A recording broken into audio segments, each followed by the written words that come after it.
on heroin again discussion, and I really want to tell you, I told everyone, I believe you're just sick. And everyone said I was an asshole and naive. No, that's not true. Well, you should read the email. You know, I was just around here. I mean, I wanted to believe. I think if you're going to do what I did with heroin and fully have a sort of relapse, it would be like a full week of shit, you know. Like, if I was withdrawn from heroin or in the middle of a binge type thing, I don't think I could have made it in here Monday and then, you know, in the middle of it and come back and forth. Yeah, you see, I don't know anything about it. I knew a guy. That's an interesting theory. You see, I knew a guy on heroin who was like a functional heroin addict for years. Yeah, but Artie definitely wasn't that. Right. If you keep getting it, well, that's the thing. I was for 6 months, and if you have a steady supply of that or morphine or any opiate, you can live. Actually, you seem like a very happy guy. Right. You know, because you're always... I never actually did heroin at work, but there were highs that lingered from the night before. Right. And, you know, you're on top of the fucking world. And if you get a steady stream of it, it's great. You just got to make sure you don't build up a tolerance and then OD on it. That's how heroin will fuck you up. But when you run out of it and the source is gone, it's Armageddon. We love your call yesterday, your sick call, because you have to throw in the little, little cough. Here's Artie's sick call for anyone who missed it yesterday. Yeah, it's Artie. Listen, man, I'm definitely not well enough to come in tomorrow. So I'm sorry, man. I really am, but I'm just not. I'm not. In the second take, I did it better. Yeah, that little. Done. Being old. What was wrong with you? I thought you had a stomach virus. Then it worked into a cold? No, I had a cough that I just could not suppress. And, I see. And a fever. And, I mean, you know, I would have been coughing into the mic every 2 seconds. Right. Which, you know, your words were ringing in my ear of not doing that. Believe me, I appreciate it. It took 2 days to get over that cough? Well, you know, Let's see. Well, yesterday, though, I got a bunch of heroin and just did it all night. Well, that's smart. At least you're here. There was a... And then I heard the worst part was I was able to turn the show on last night, or the repeat. Nice. And the worst assessment is... I'm not about the cold or the heroin, but my weight issue is Yucko going, he went from a whop to a whopper. Oh, yeah. That was a good line. That's the best line. You got to admit that was a good line. Went from a whop to a whopper. Well, whop is like the N-word to me, and I'm calling him out on it. Right. He used the N-word. He uses them all. He said he used the N-word. He said you know, he's a racist clown, and he goes, yeah... We eventually, talking about his girlfriend, we eventually want to adopt 2 little niggers. Oh. That's what he said. Well, like celebrities, we were comparing them to Brad and Angelina, and he said, yeah, we're going to go out and adopt 2 little niggers. Hey, you know, I knew his old girlfriend, the one he said went psycho. Oh, yeah? I met her a couple of times. She was probably very nice. Yeah, she was really nice and cute, and you're going, God, what are you doing? You know, with Yucko. And it's just so funny that I heard that whole part, and that whole conversation, it makes him seem like a total, like Burt Reynolds or something, because she's stalking us. Fighting over a Yucko. Yeah, I don't buy any of it. My favorite. I don't know, maybe. I said in all fairness to her, she's not here. My favorite part was Craig Gass calling in to say that girl had hit on everybody and wound up dating Yucko. Oh. So she is Yoko. And then it turned out she hadn't hit on any. It was Craig was hitting on her. Right. Craig didn't get her at all. She was rejecting him. All the comedians are hitting on her. And I mean, he's just like a weird guy. And the Levy Key move I've seen, too. And sometimes I go, Bob, you sure that was even a chick you just gave her?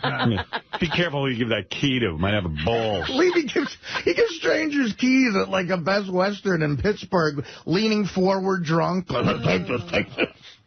I did say I'd play this. Here's our show yesterday. Will Artie be at work predictions? Will Artie be tomorrow? He'll be here tomorrow. You say yes? Yes, I think. Why? And perfectly well, because he's going to get on a plane to Vegas. And he doesn't want any argument or flack about the fact that he blew off the show for a week to do Vegas. I say Artie is not here tomorrow. My rationale being he has to go to Vegas, and he's just going to want to, like, he'll say, I was out the whole week. I'll skip tomorrow, be healthy for Vegas. He'll go to Vegas. will stay up all night, both nights in Vegas, and not be here on Monday. And won't be here on Monday either. That is correct. And by the way, does that mean you're going to go to Vegas and really get to bed early and Are you going to behave? take care of yourself? Or are you going to come in sick on Monday? To bed early? What do you mean to bed early? I have to go. I'm performing. To bed at all. No, but I mean to bed at all. 2 midnight shows. You know what I mean. Yeah. Are you going to take care of yourself at all? Because, I mean, you missed work, but you'll go to Vegas now and party so hard.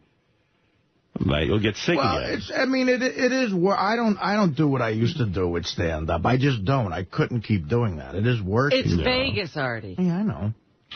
You're never going to stay in your room when that gambling is downstairs. Well, no, I'll gamble. Hey, you get healthy gambling. No one said I'm not going to gamble. No, but you can gamble on a treadmill. You need to sleep to get rid of a cough and all of that stuff, as you've been doing, I assume, the last couple of days. Right. So if you go to Vegas, are you going to run your body down again, or are you going to make an attempt to I stay can't healthy? guarantee it either way, Senator. I don't know. As Gary said, this is the guy who wound up in the steam room fully clothed. Right. There is, and then there was a discussion, is this Artie's illness or is he on heroin? Here's how the predictions went. Let's go around the room. John Hein, is Artie on heroin, yes or no? No. Robin? I don't think this yes is the or no? flu. This You is say not what? the flu. Is Artie on heroin, yes or no? Robin Quivers. A yes or no answer will suffice. No explanation needed. Yes. You say yes. Fred? I think he's on a medication. It might be even the medication that gets you off heroin. Because he did heroin. Because he did it, and I think, because there's been some very, very odd behavior lately. Like, he'll run out to get his bagel, and, I'm sorry, man, they came in, and the guy that was there. Benji, what do you say? His emotions have seemed really up and down. Yes or no answer? I think there's something going on. All right, that's a yes. I am going to say the answer is no. Artie is genuinely sick. I hope you're right. With what, though? This is not the It is a course combination of the flu. Stomach and cold. Cupcake-itis. I don't even know if I believe my prediction. All right, go ahead. Oh, there you go, Artie. That's how you fared. Some people say you're back on the stuff. Others said no. I was among those who said no. I missed Cupcake Day. You did, and everyone was shocked That's by when that. I knew you probably were sick. I looked at those cupcakes and I said, Artie's not here. I wanted to move it up to Thursday. Cupcake Day. Some of those cupcakes ended up on Mary Carey's boobs. Yeah, but you know what? It doesn't make... Those cupcakes must be really, really good, because it did make a difference. I thought there'd be a lot of cupcakes left over since Artie wasn't here, and there weren't. No, people had their way with There's other those. people who enjoy the cupcakes. Well, anyway, good to have you back, pal, and I'm glad you're feeling Good better. to be back. The vending guy's happy to see you back. He didn't have anything to do for 2 days. Vending guy's thinking of putting in a new machine where... With a credit card slot. With a credit card swipe. Because he says Where'd you hear that? That's the new thing, because... It is a pain in the ass, the dollar thing. People had told us that you were running around one day with the $5 bill saying, give me $1, I'll give you this $5. I've done that several times.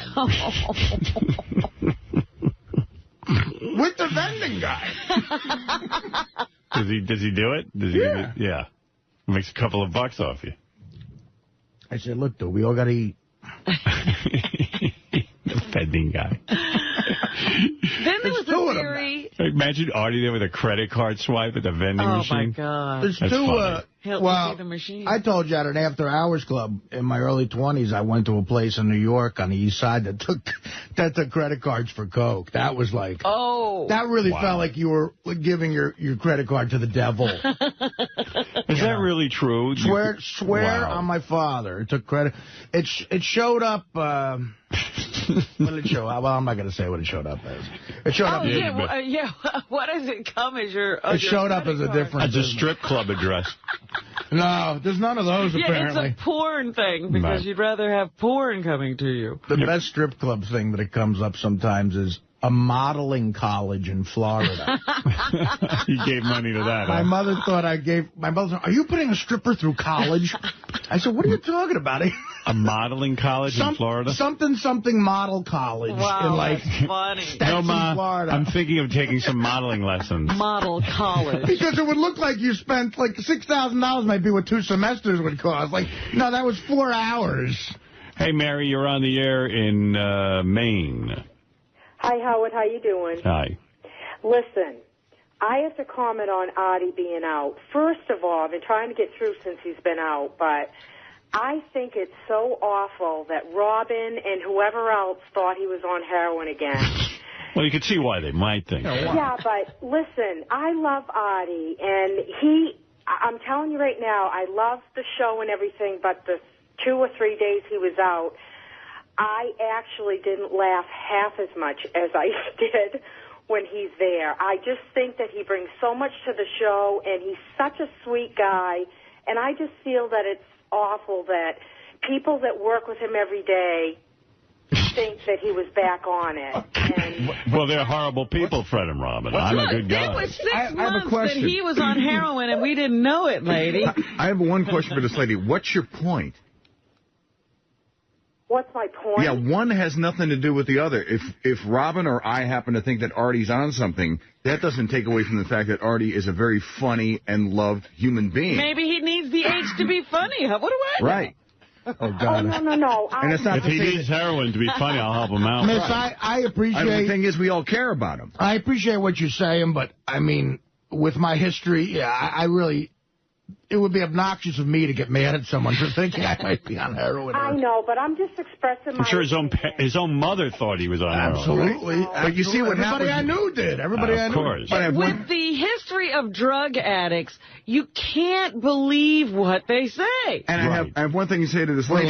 You've seen what happens when Artie is left to his own devices. He slugs cops. I doubt. I hardly think that's what I do. That's what happened when you got carried with heroin the other time. That's a hobby of mine. All right, Mary, we take your comments and we put them in the file. Understood. Thank you. Thank you, Mary. And Eric the Midget... Just because we said Artie was on drugs doesn't mean we don't think he's funny. Exactly. One has nothing to do with the other. In fact, Artie's drug use is funny. Sometimes they do have to do with the other. You know, when Fred is left to his own devices, he kisses Gay Rich. That's what happens. All right, you can't leave anybody their own devices on this show. You slug one cop, you're a cop slugger. See? There you go. Eric you kiss one Gay Rich and you're a Gay Rich. Eric the Midget is on the phone. He is dying for us to roast him. And I, first of all, will not roast Eric the Midget. And I have a couple of reasons why. Would you like to hear them, Eric? Go ahead. Yeah, and by the way, Catherine McPhee gave an interview recently, and she said the reason she is angry with us is because we gave out her phone number to a listener, that would be you, and that she said he abused the phone so much. She had to change her number. And I told you only to call her once or twice. You said 3 times. That's what I did. All right. She claims it was more. Well, that's not true. If it is, check with Richard and Sal. Think about it. They have voice clips of mine on file. They could have easily called her with my voice clips. Oh, you're claiming they did it, huh? No, they didn't call her.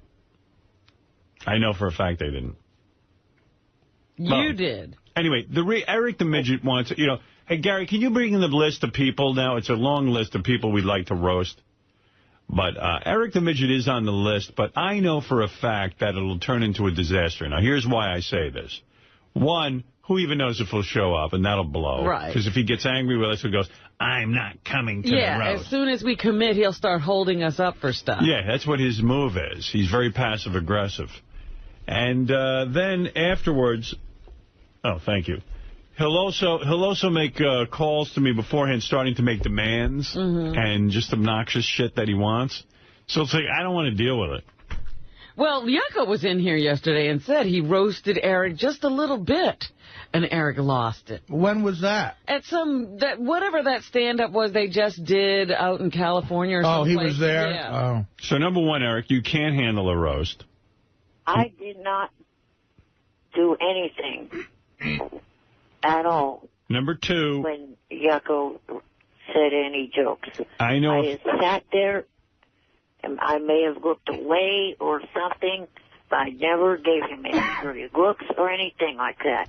It ain't easy, man. I'll tell you, after years of being a roaster, when you finally sit in that seat, bro, you find out a lot about yourself, about how sensitive you really are. Yeah, because I got hit with some shrapnel, too, and I got to tell you something, Eric. I even found it hard to sit through, even though I was laughing. And when you're the actual roastee, right, it's like a dump truck backs up full of shit and just lands on your head. And Abel, even when someone else is getting it, you can't even laugh well, because you know eventually everyone is getting to you. And I know the call will come like, my father said if I do the roast, he'll make me live at the lake house. They're taking me back to the lake. The lake house. Whatever the fuck the lake house is. God knows what house of horrors that is. It's like a prison. All I know is the kid doesn't want to go there. The lake house is a punishment. It sounds like a nice deal, lake house. Right, is he like the midget Rockefeller? I don't know. What's with the lake house? Why do you hate it so much? Just too isolated. It is prison. He's Little Rockefeller. He's like in the Phantom Zone. He's half Nelson Rockefeller.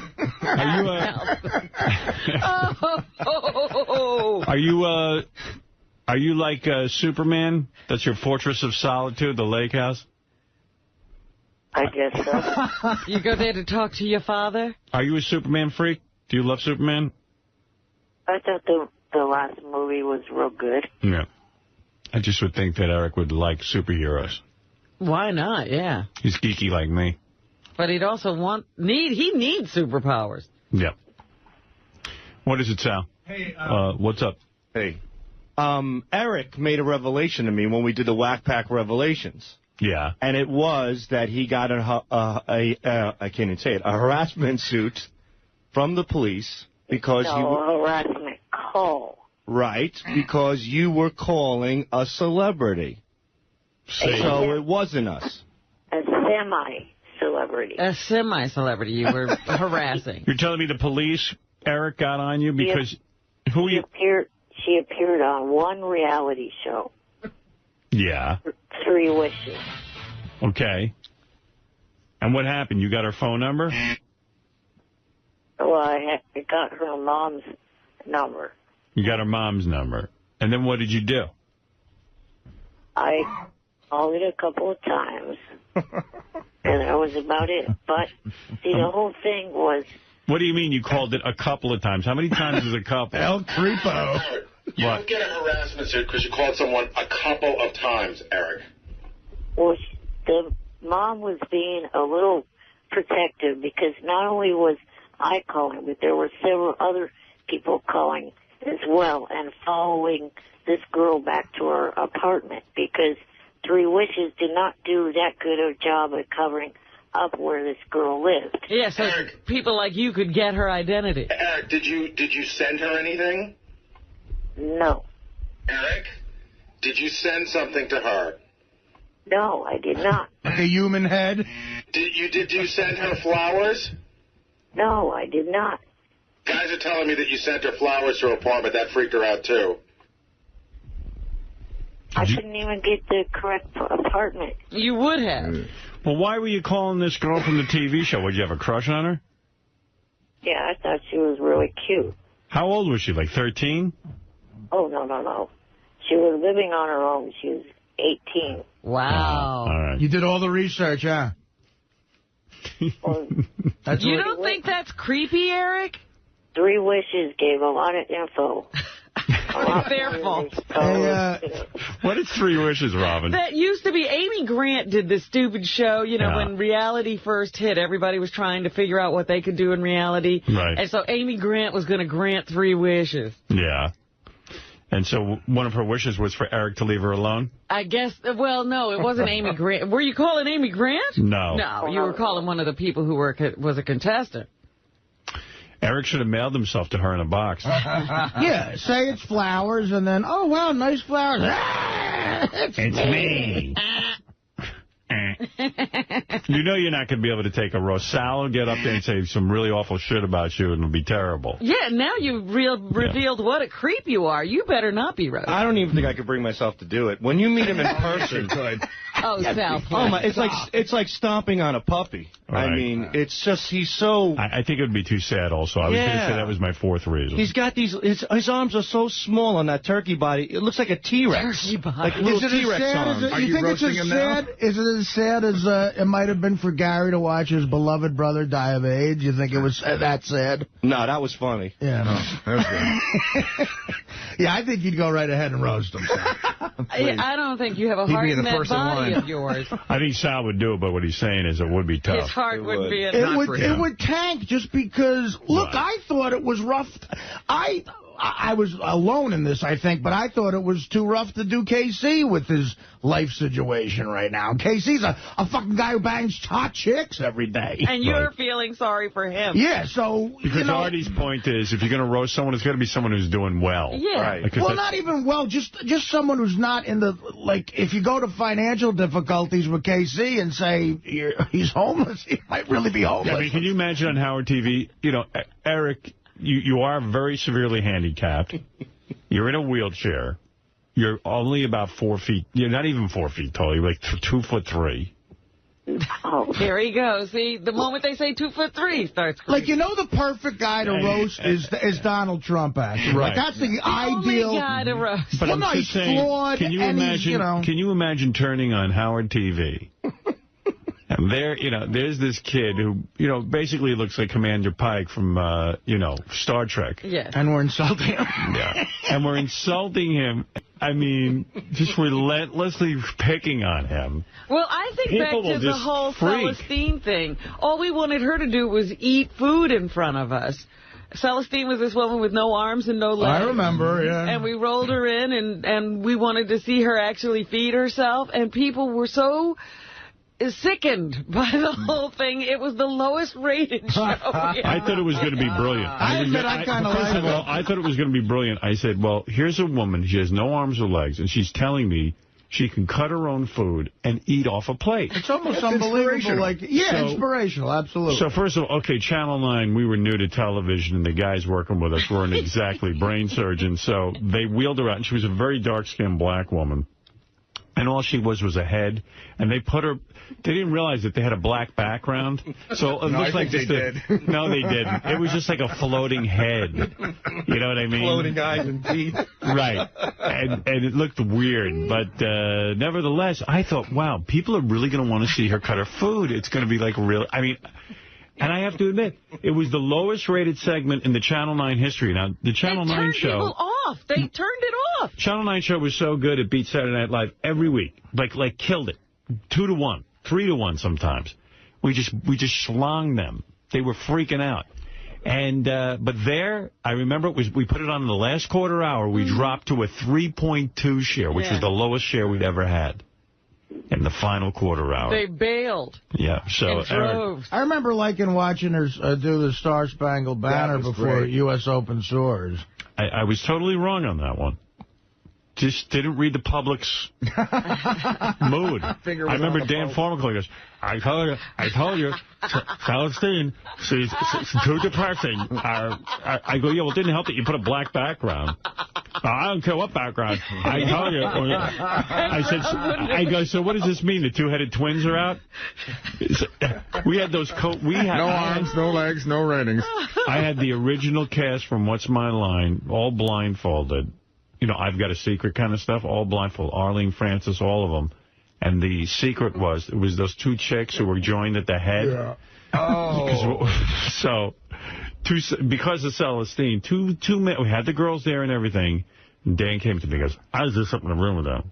It's too fucking sad. It's too fucking sad. It's going to be lower than the Celestine segment. Oh, dear. I said, are you kidding me? When those old biddies take off their blindfolds and they see the two-headed chick and that's her secret, they're going to freak out. He goes, it's not going to be funny. They're going to feel bad.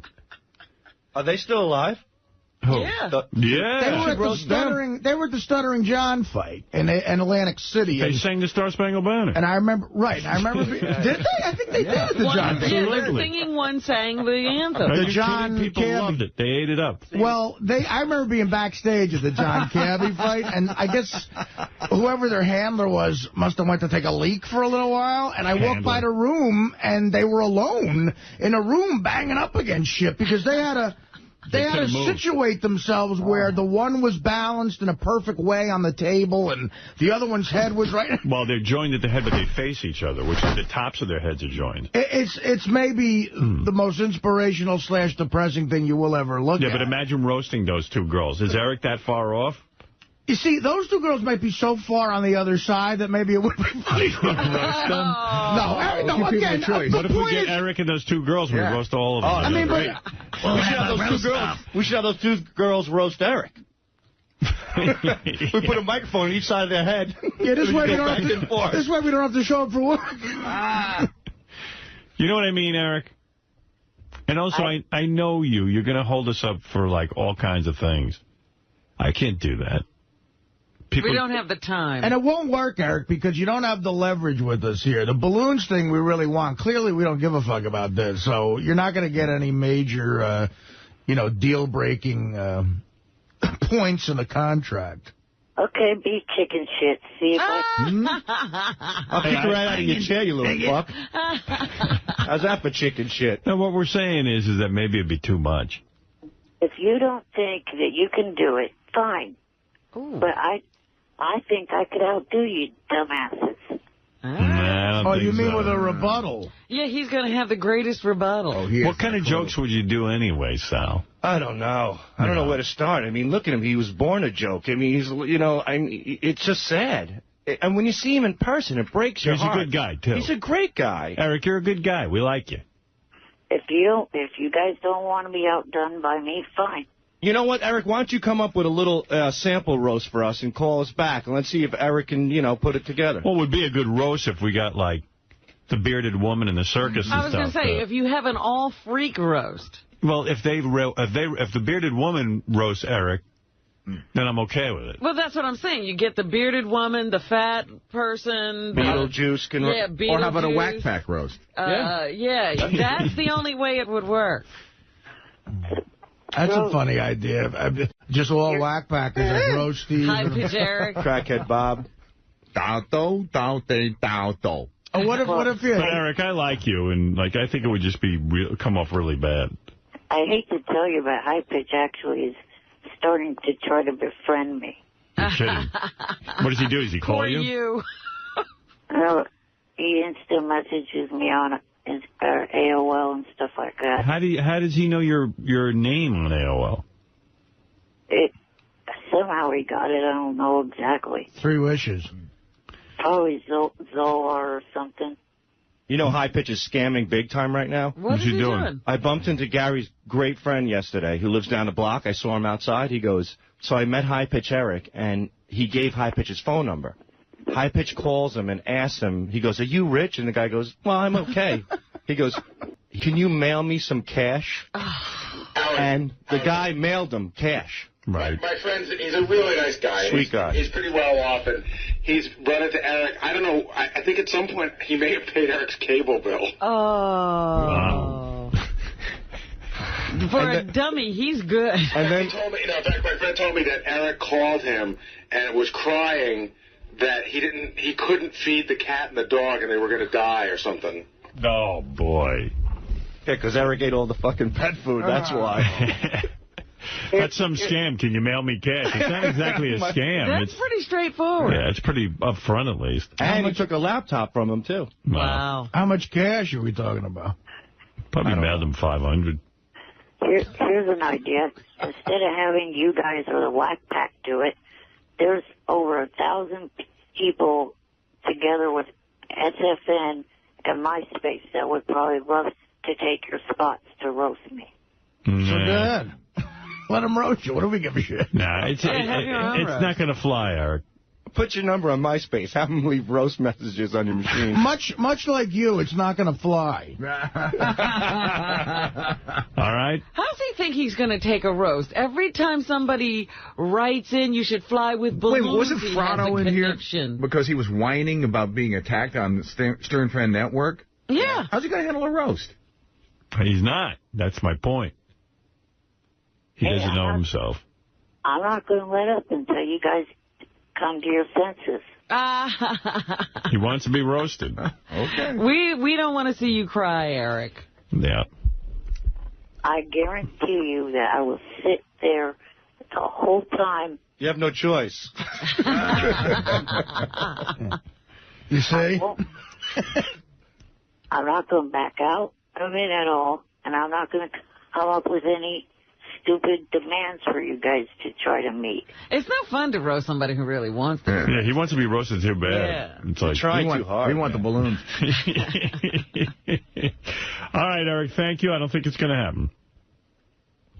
Thank you. All right, be chicken shit. All right, we're chicken shits.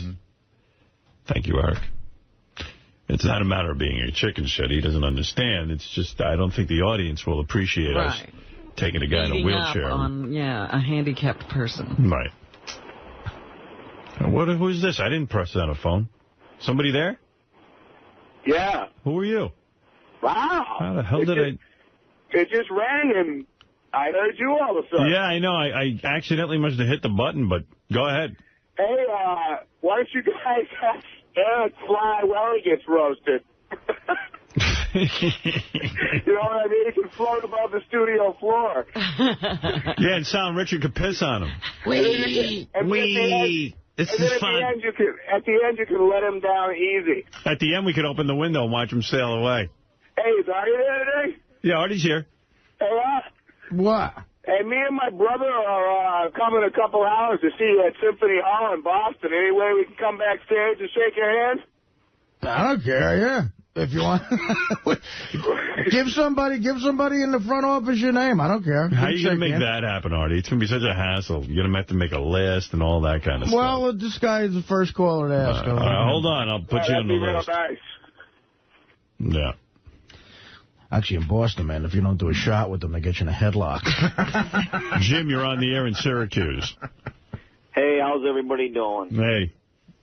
Hey, I want to throw the bullshit flag on Artie. All right.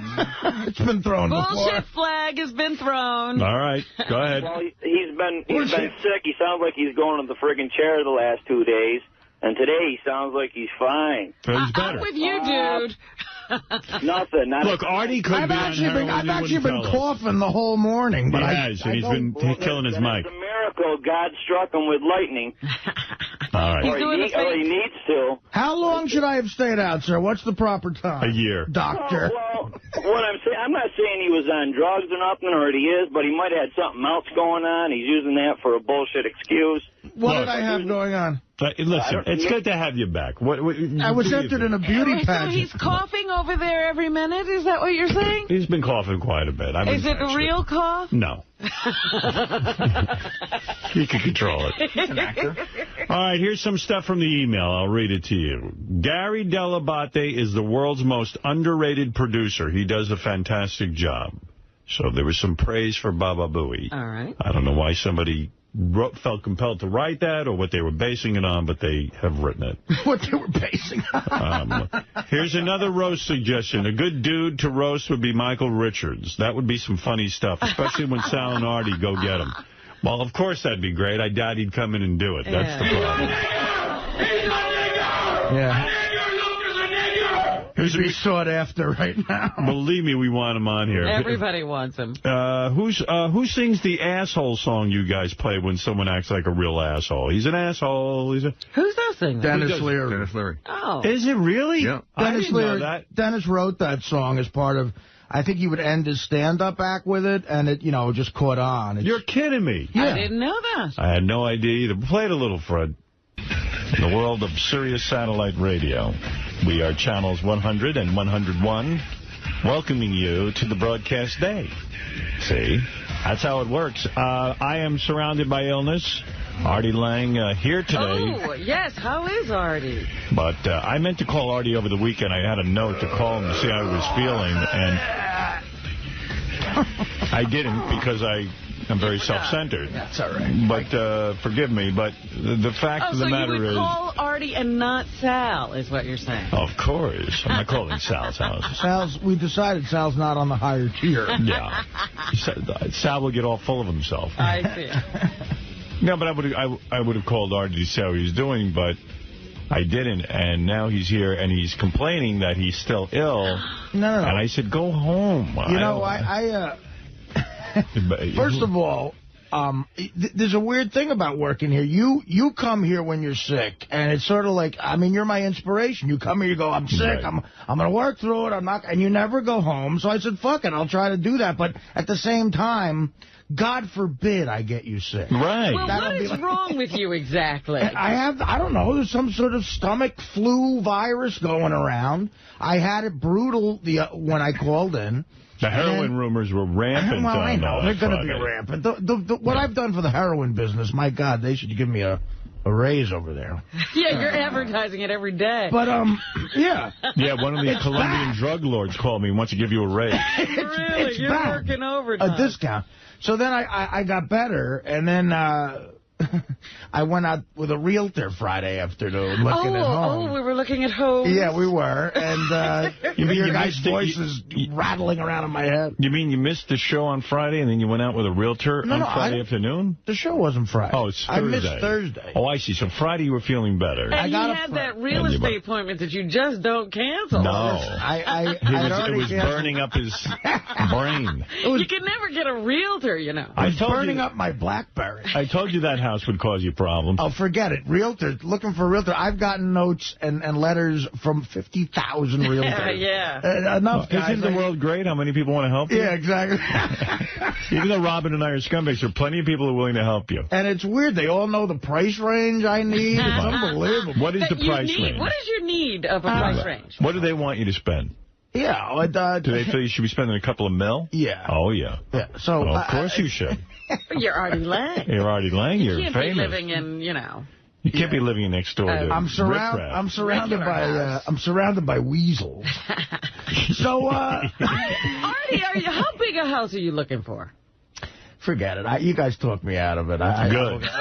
Although I saw a gorgeous house, man. Beautiful. What was the deal? A pool room with a pool table and a bar. And we'll get that and sell your other one. That's my how problem. I always dreamed of living. Huh? I want you to sell your other one and get that. I'm not against the new house, per se. That might be the case, too. Right. I don't know. Well, the perfect position to be in right now is to be able to buy without having to sell. That's true. It's not a seller's market. Right. But the question here is, do you really want a longer commute into work? Oh, just save that soundbite for the wrap-up, John. I want to hear her tone. I want her to hear her tone. Well, it's a good question. It's a good question. How much, the house you saw with the pool table room, how much further away is it than your home now? I would have to move my day up 15 minutes. 15 minutes? Yeah. For real? That's not bad. That isn't bad. I hear Artie just barely makes it now. Well, there's no the good thing about this schedule, the one good thing, is there's no traffic at all. So going or coming.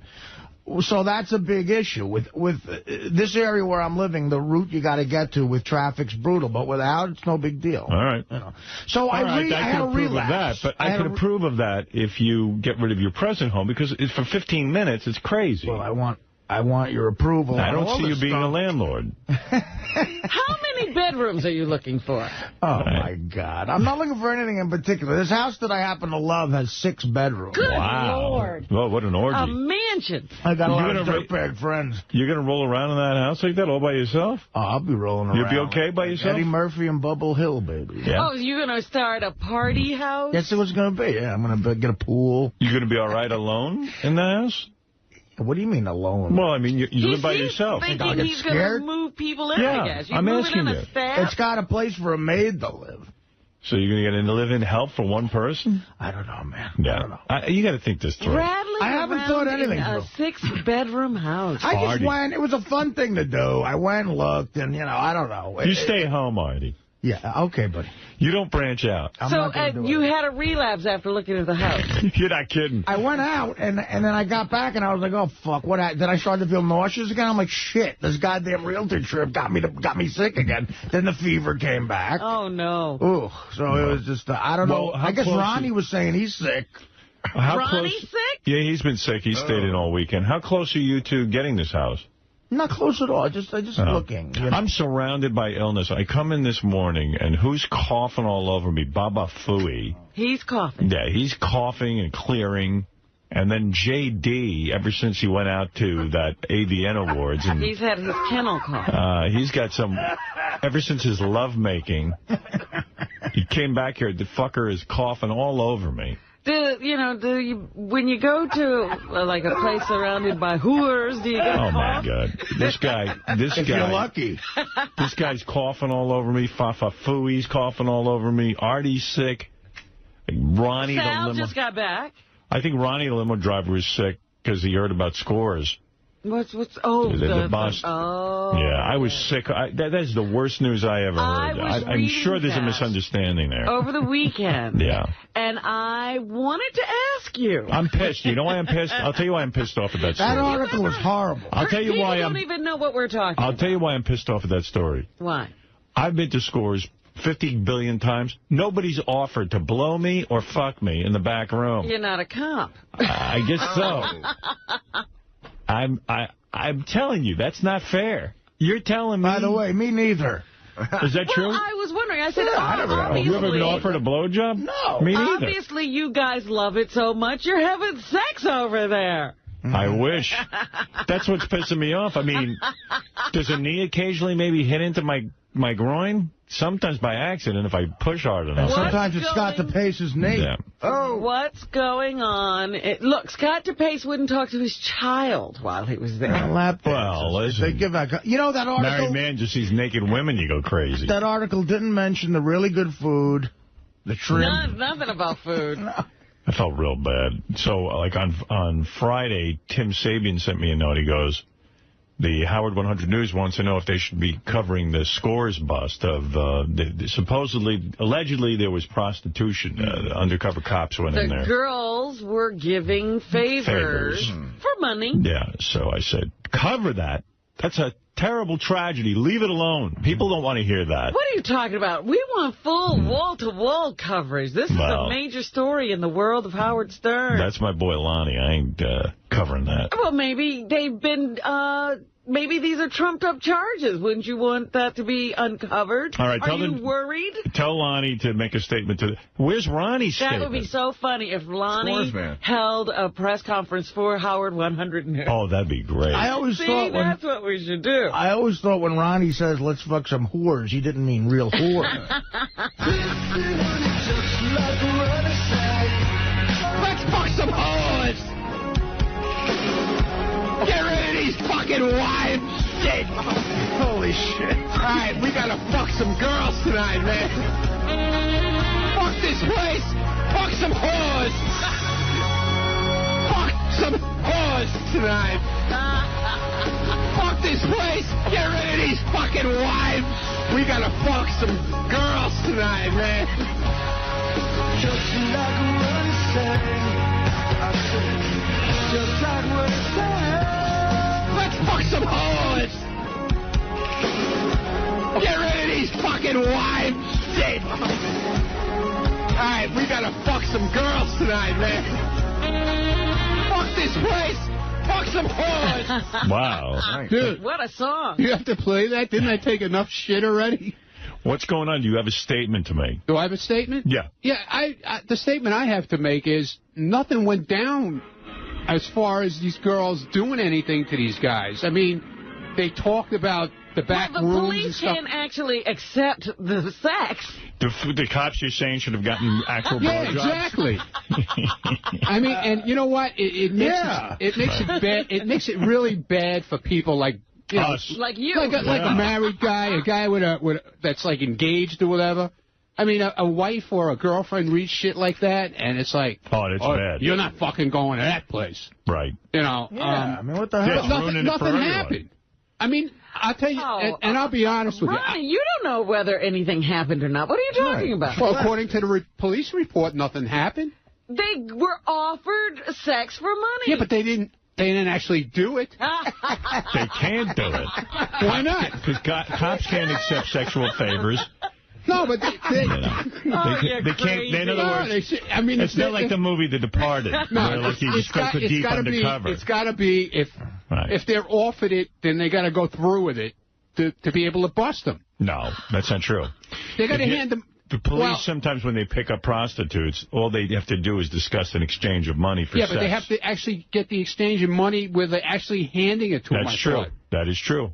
You know what I'm saying? That is true. And I don't think that, according to the reports, that never happened. And if it's funny money, it doesn't make any sense. Look at Ronnie. Ronnie's come up with a legal defense. But the question is whether it's even legal to have that conversation in a strip club, because you're not supposed to be offering. Yeah, but who the heck? Even if the conversation went down, who the fuck are they bothering? It's not like they're out on... Excuse me, F. Lee Mund. I got to tell you something. I believe the girls were trying to root out evildoers.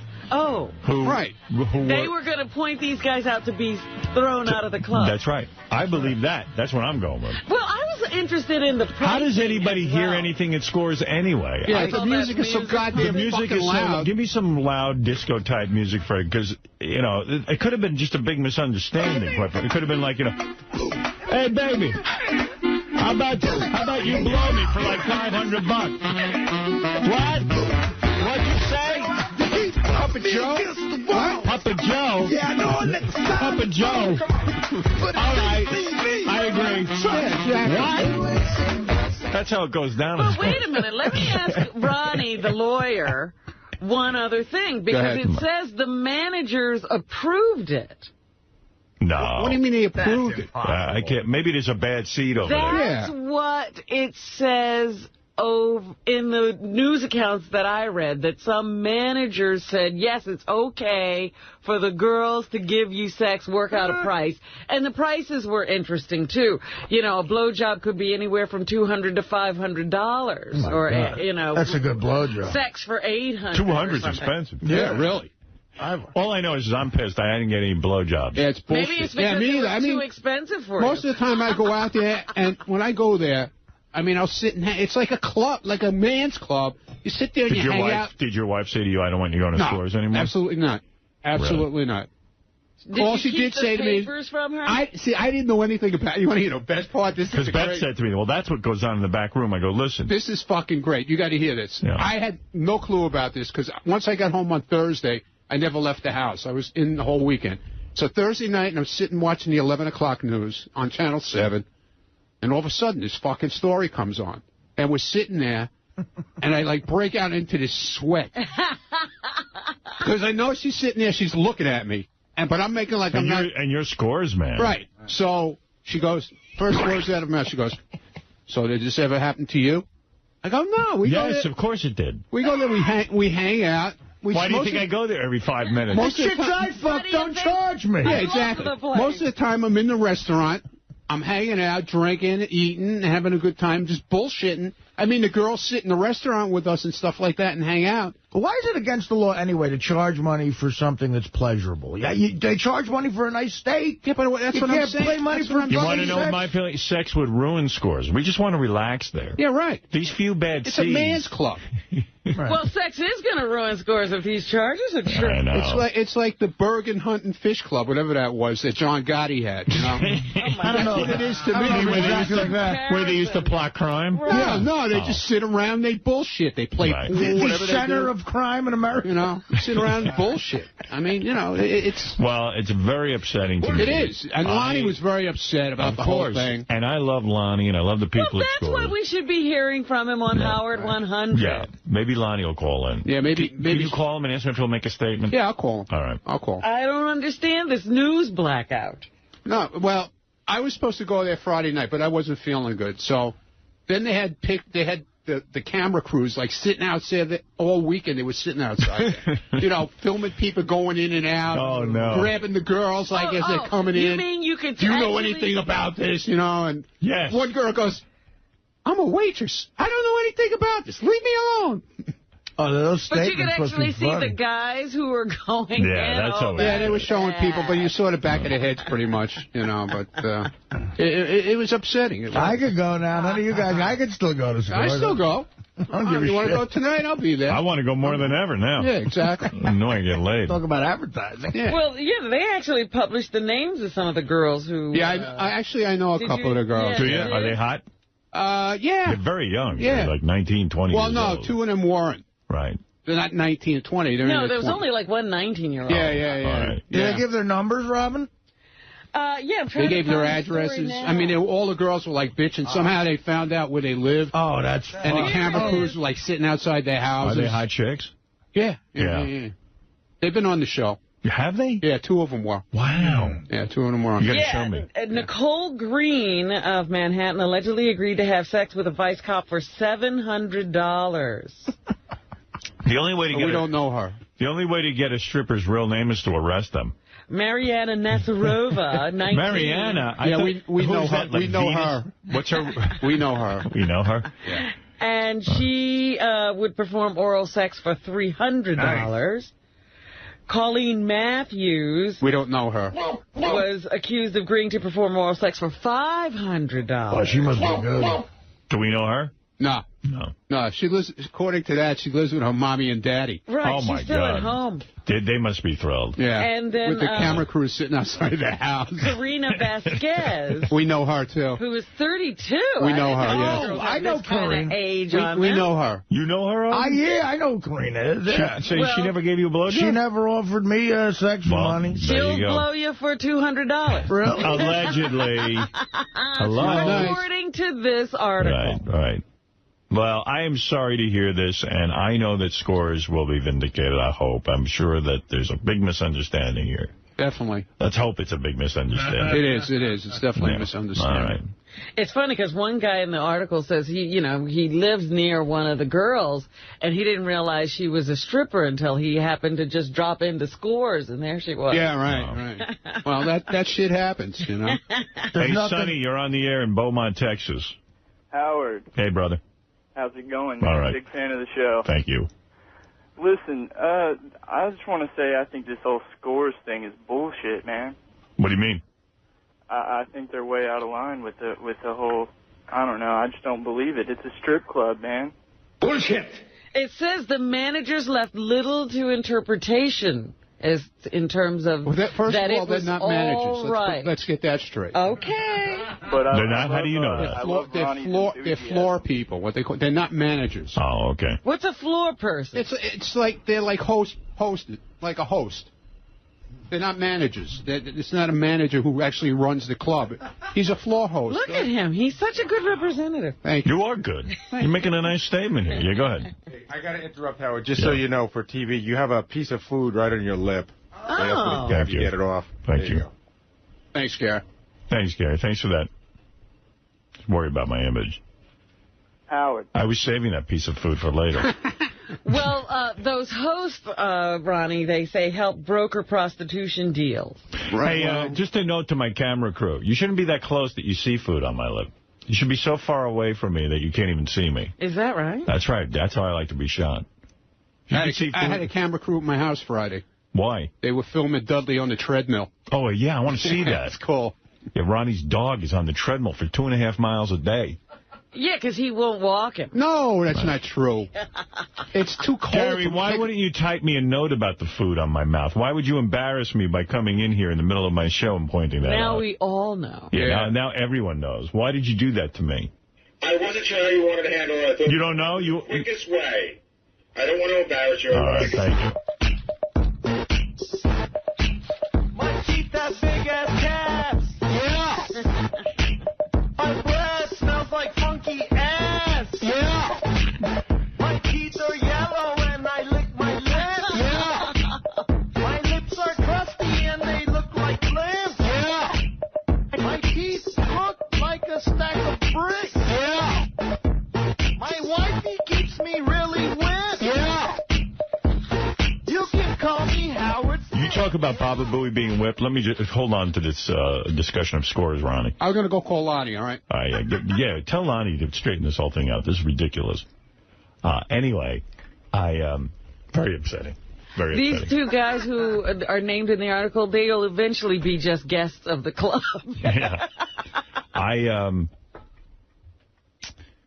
I went out Saturday night to Ross Zapin's birthday dinner. Uh-huh. He had a little dinner for a couple of friends. I said, where's Gary? Because Gary is Ross's good friend. I got word from somebody, I don't know if he wants to be named, he goes, Gary, Ross didn't say this, by the way, Gary isn't allowed to come because he has to unpack boxes. Mary needs him to unpack boxes. It's Abelo. I know who it is. Ross Abelo told me. And then Ross Zapin went, how could you do that to Gary? He's telling Howard that. He's going to get his balls busted. But that's not what it is. I said, no, it's good you told me. I can help Gary through his pussy-whipped life. But that's not what it is. What is it? We had moved, and I'm fucking tired. And That's you know not what I heard. Well, why aren't you allowed a nap? Dude, I didn't want to come into the city. Ross's party started. I love Ross to death. Right. The party started fucking 9 o'clock at night. They don't end till God knows when. I just didn't feel like getting home at 1 in the morning. Right. You know, it really was. And we were unpacking, but it wasn't. Ross Abelo was making, that's what he was making it. I said, hey, I got a lot of unpacking to do, we're tired. And he's like, tell your wife to hire somebody, but it wasn't like that. That's his interpretation of it. All right, okay. You know, I heard a different story. Well, it's his story that he made up. I just didn't feel like.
All right, we're going to bring in Kid Rock. How's that?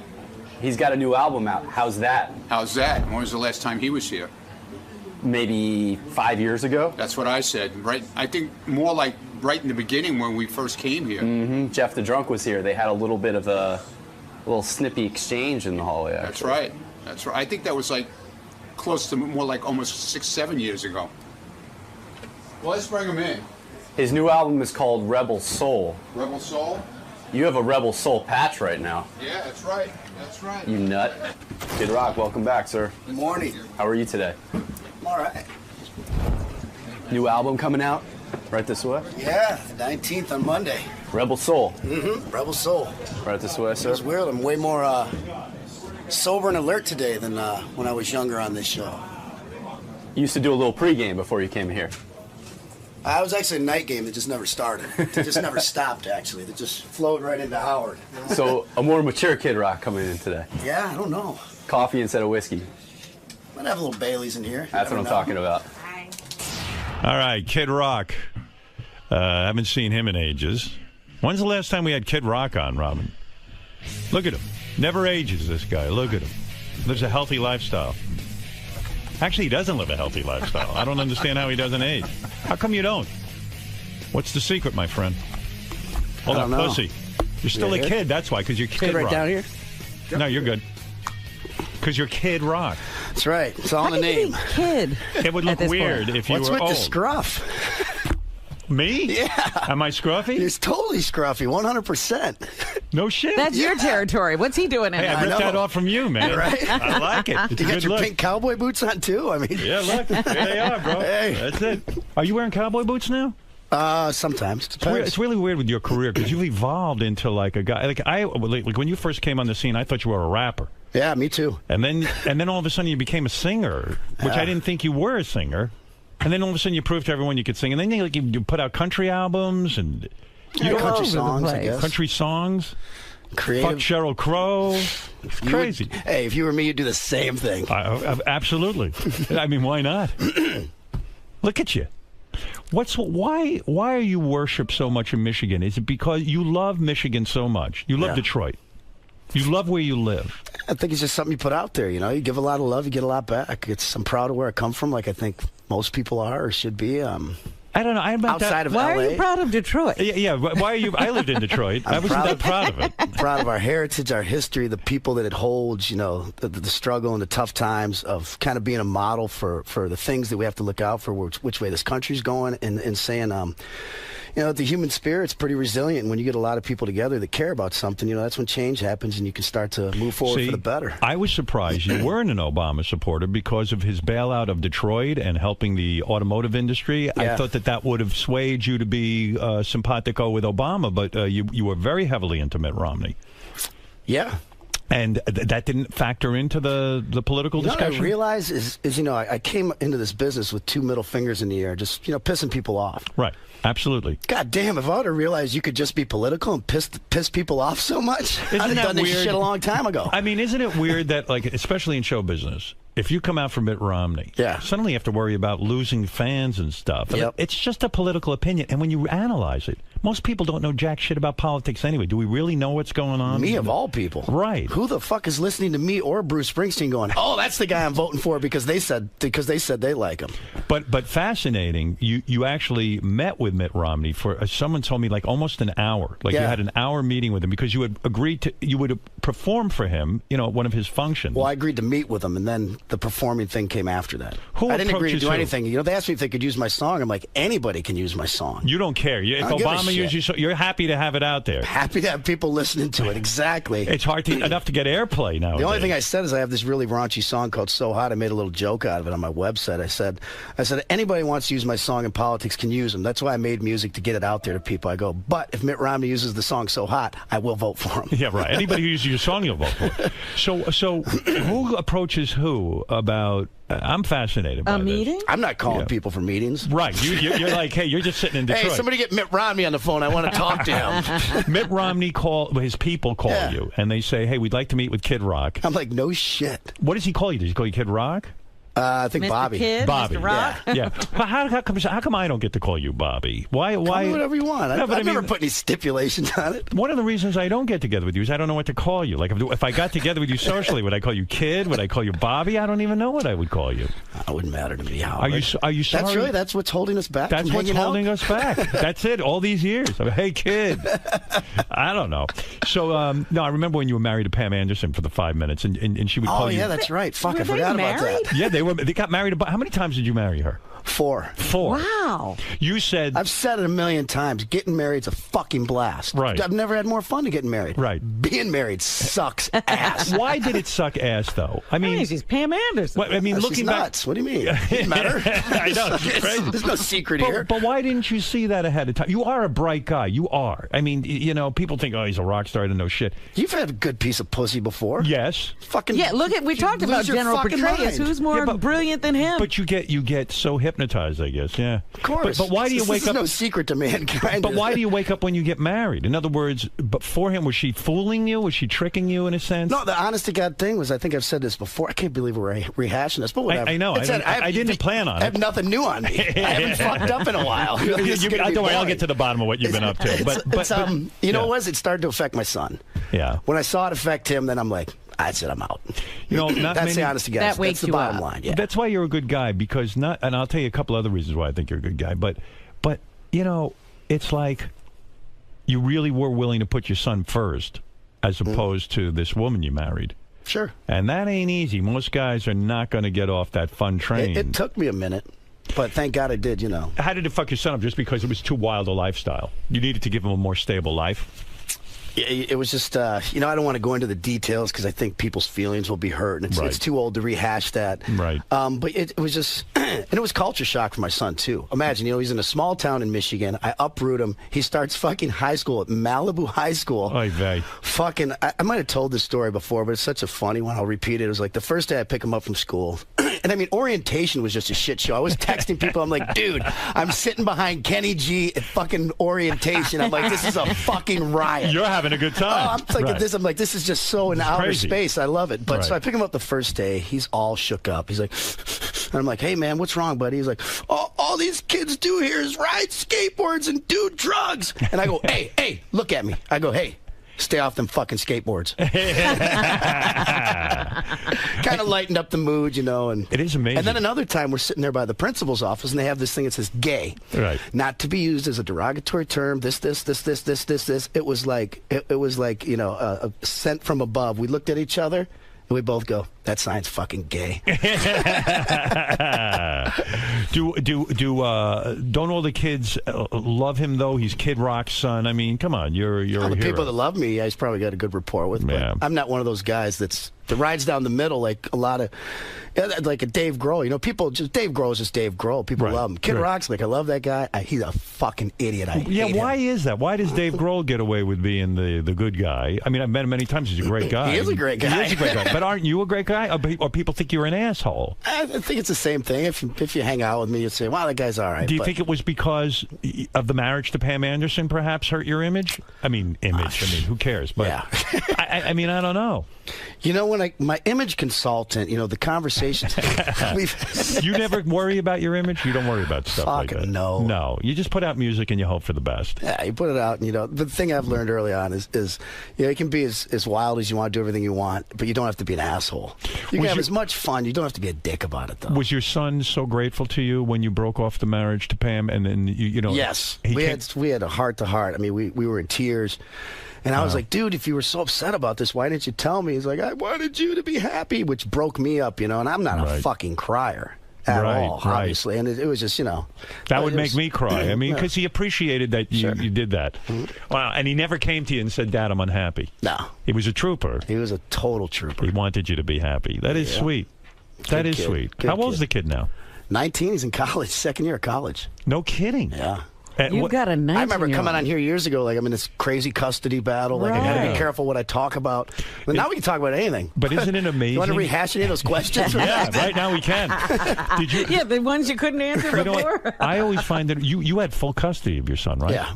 That's full physical custody. Yeah. When a dad wins full custody of a kid, things must have been really horribly wrong. There was a lot of shit going on, yeah. It was a crazy time, man. Something I hope nobody else ever has to go through. Did lawyers advise you and say, listen, the man doesn't get custody. Just give up. Don't even... Yeah, you're Kid Rock. Yeah. No, when people got into it and they saw the story, you know, and you know, he was kind of put in my lap at about 6 months old.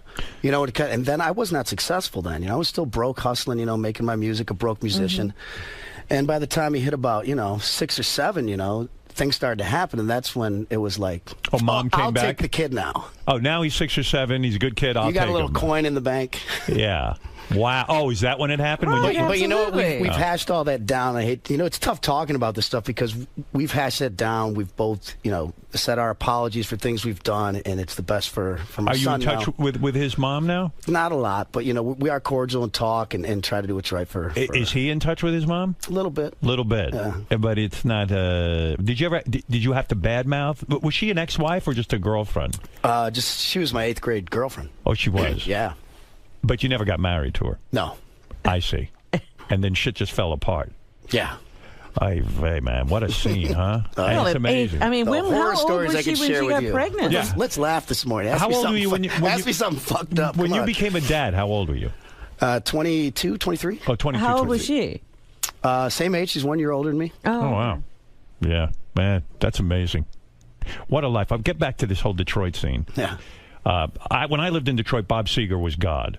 Still is. Yeah, if Bob Seger did a show, and like, you know, I was a guy from the Northeast that was like, I like Bob Seger, but I wasn't going to sit there and fawn all over him. Detroit has its own world, its own music scene. Yeah. I remember, like, Journey were a bunch of gods in Detroit. Jay Giles, Kiss. The Rockets. The Rockets. Yeah. I mean, it was crazy. When I lived in Detroit, it was a whole new musical experience, and I was on a rock station. Yep. But you put your money where your mouth is. You still live there. Mm-hmm. You started a beer company in Detroit. Yeah. Because you were pissed off at the big beer companies because you felt they had abandoned America. They'd gone too internationally corporate. Sold the fuck out. At a time when this country needed them most. You were a Coors drinker? And I had an endorsement with Coors, yeah. Budweiser? No, I never had anything with Budweiser, but they're Coors. Fucking king of American beers, supposedly, until they sold out for 50-some billion to the Belgians. So, and Coors, what was your beef with them? They sold to the Canadians. And so you said to yourself, hey, wait a second. I was just like, can't we make anything in this fucking country? Now, I'm not very skillful with my hands and things like this. I don't know a lot about a lot, but I know about music and I know about fucking alcohol. Right. I know about beer. You know? I think do. anyone would not think that I'm, trying to pull a fast one on them if you said, right. I only do things that I think, are really true and honest to me. And so I said, man, it's an opportunity to start a beer company, fuck with these big companies in Michigan. What is the name of your beer? Badass Beer. Badass Beer. And so this was a way of starting it in Michigan. So it's all made in Michigan, and it gives how many people? It's all made in America. We get as much as we can from. Unfortunately, the brewery went under, so we're in right now we're going to relaunch in like the first of the year somewhere else. The guy that had the brewery, God bless his heart, great guy, but didn't tell me he was in so much debt, and then thought I was going to be a bank, and I'm like, I'm not a fucking bank, man. Did you put up your own money for this thing to a degree? Well, no, he made the beer. Right. We marketed and sold it, and we split the profits. I see. But before we came, he was in a ton of debt. And you didn't know this? No. You didn't really check out? No, we tried to help him out as much as we could, but at the end of the day, it was like, I don't know how many millions of dollars is like, I was So like, Badass Beer is gone? It's off the shelves right now. I'll come back first of the year. I started to create jobs in Michigan. It's fucking fun owning a beer company, I got to tell you. Is it? And you walk in as a boss. Does anybody respect you as a boss? I mean, they see Kid Rock and like, hey, fuck you. I'm not listening to you. What do you know about beer? Fuck, I'm giving them. It's beer. You're giving them a job. Why is it fun owning a brewery? Because the beer business is so cutthroat. And remember, this is only available in Michigan. It's such a cutthroat thing that, I can't, the Budweiser and all these big companies will run me out of town, but they can't fuck with me in Michigan. Right. When I say, I want my beer in, a kiosk in a Tiger Stadium, Ford Field, where they won't let any craft, and this isn't a craft beer, but they won't let any other low-level beers in there. And I say, look, motherfucker, this is Michigan. Do you want the greatest American hero running around saying, fuck Budweiser, you sold out to the Belgians? Right. You want to cut me a little piece of the pie because everything I'm doing this for is for the better of the state to help. I don't need the money. The Kid Rock business is just fine. Right. I'm trying to do something positive here. So then we go and play shows, and I make them bring my beer into those markets, and I undercut. I sell my beers for $4 or $5, and they're trying to sell them for $8, and then they're running around like going fuck. And it's fun to fuck with people like that. When you're doing something for the people who are paying it, trying to make a better experience, and you get to fucking slap some corporation in the face. No, I love that. I mean, I love that you have the power to go to them and say, you don't want me bad-mouthing your beer, so just shut the fuck up. By the way, I just did on your fucking show. Right, but you're looking for, but you're saying, hey, I just want to be able to sell my beer. I know you guys have a lock on the market. Just, give me a little piece of the action. There's enough for everybody. Calm down. Yeah. No, that's good. I like that. It's fun. And that's why you're a hero in Detroit and in Michigan. But it sounds like an interesting fit. Republican, corporations, and Kid Rock. I've been confused since day one. Go back to Mitt Romney for a second. And by the way, 1/3 of all your ticket sales, I'm talking about your concerts, come out of Michigan. Yeah. So when I look at a figure like that, it shows you can just make a living hanging out in Michigan. Detroit, and absolutely. Yeah, that's pretty good. Do you tour a lot now? Didn't this last year, but yeah. You took a year off? We'll start in February. I guess you took a year, but I did a charity tour where I just played clubs and tried to give Detroit a good look and took some business in Detroit. And like 12 markets, gave away like $30,000 in each market to people that I really saw needed and met these people. I mean, that was the toughest tour I did. Just meeting people who are hurting and just hanging with them every night is so fucking draining. It's so rewarding, but it's such a mind fuck, man. Yeah. You are a politician. Fuck that. How dare you insult him? Right. Do you think I'm full of shit, Robin? So when you get this call from Mitt Romney's office that they want. Now that's a mind fuck. Are you intimidated by that? Because that's not your world. And I actually wrote out a list of questions. Did you? Yeah. So you walked in and he said, excuse me, said, Governor. He walked in, we were like laughing, they started bullshit, and I was like, hey, I only got like 45 minutes. You care if I'd like to ask you some questions. Who's in the room? Are you, Mitt Romney, just and me, who Mitt Romney, and one of the aides or something. Some Secret Service guys are hanging out. Okay, yeah. And they probably said, hey, listen, this guy is unstable, this Kid Rock. Did they check you out? Yeah, I mean, did they frisk you before you walk in with them? No, they didn't frisk you. They came and checked the house out, and I have like a gun hanging over the fireplace. They're like, Can you remove that? Does this fire? Blah, blah, blah. Do they search your hair? I mean, they have concealed weapons. They were real laid back. Those guys are cool. I got to say, just in all my dealings, whether it's Romney came to your house? Yeah. Oh, I didn't know that. Yeah. Yeah, you're a big gun guy, right? Yeah. Do you go hunting with Ted Nugent? I just did this weekend. He taught me how to bow hunt. What do you shoot? Whitetail. Whitetail deer? Deer, yeah. Well, down in Alabama, we do turkeys, whitetail, doves. I couldn't do it. What? I can't kill animals. I love those fucking deer. They're so beautiful. I don't know how you do it. I can't. I'm a pussy. Go ahead, say it. I don't give a fuck. You're a little bit of a pussy for that. Am I? I think you would enjoy it. When you kill the deer, you don't feel bad? No. Do you really eat them? Ted goes, yes, I drink the urine. It's the most lean meat, best for you can eat, rather than some fucking cow that's raised on antibiotics and bullshit. You're eating this animal that's, grass-fed in the wild. It's really And by the way, good. if you don't, yes, and, Ted even is doing things, way beyond where, he's a conservationist. Every tree that, he cuts down, he plants 2 more. Same with the animals, these deer that are overpopulated, they're dying of horrible deaths like tuberculosis and other things. He goes and thins them out, and then he takes that meat and feeds homeless shelters and things. Do you hang out with Ted?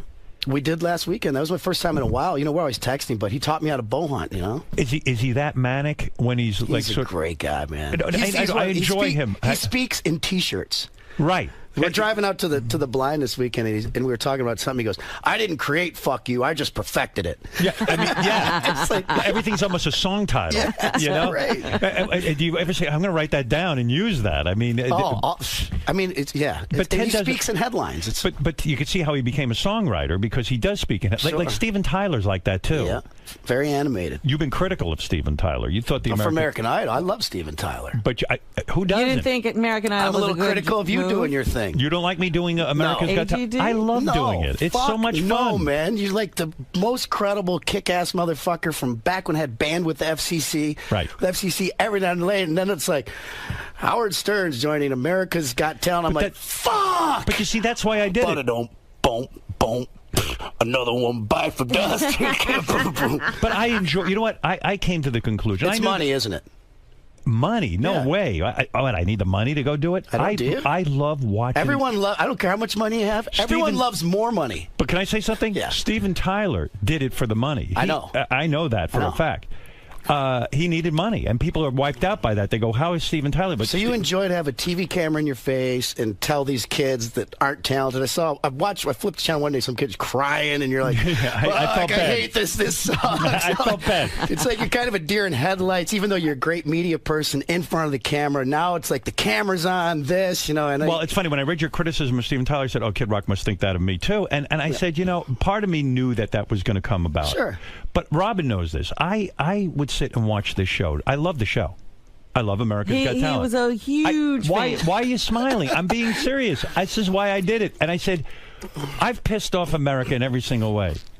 Wouldn't it shock America for me to actually go on that show? And be nice? And be a respectful, maybe a mentoring normal person.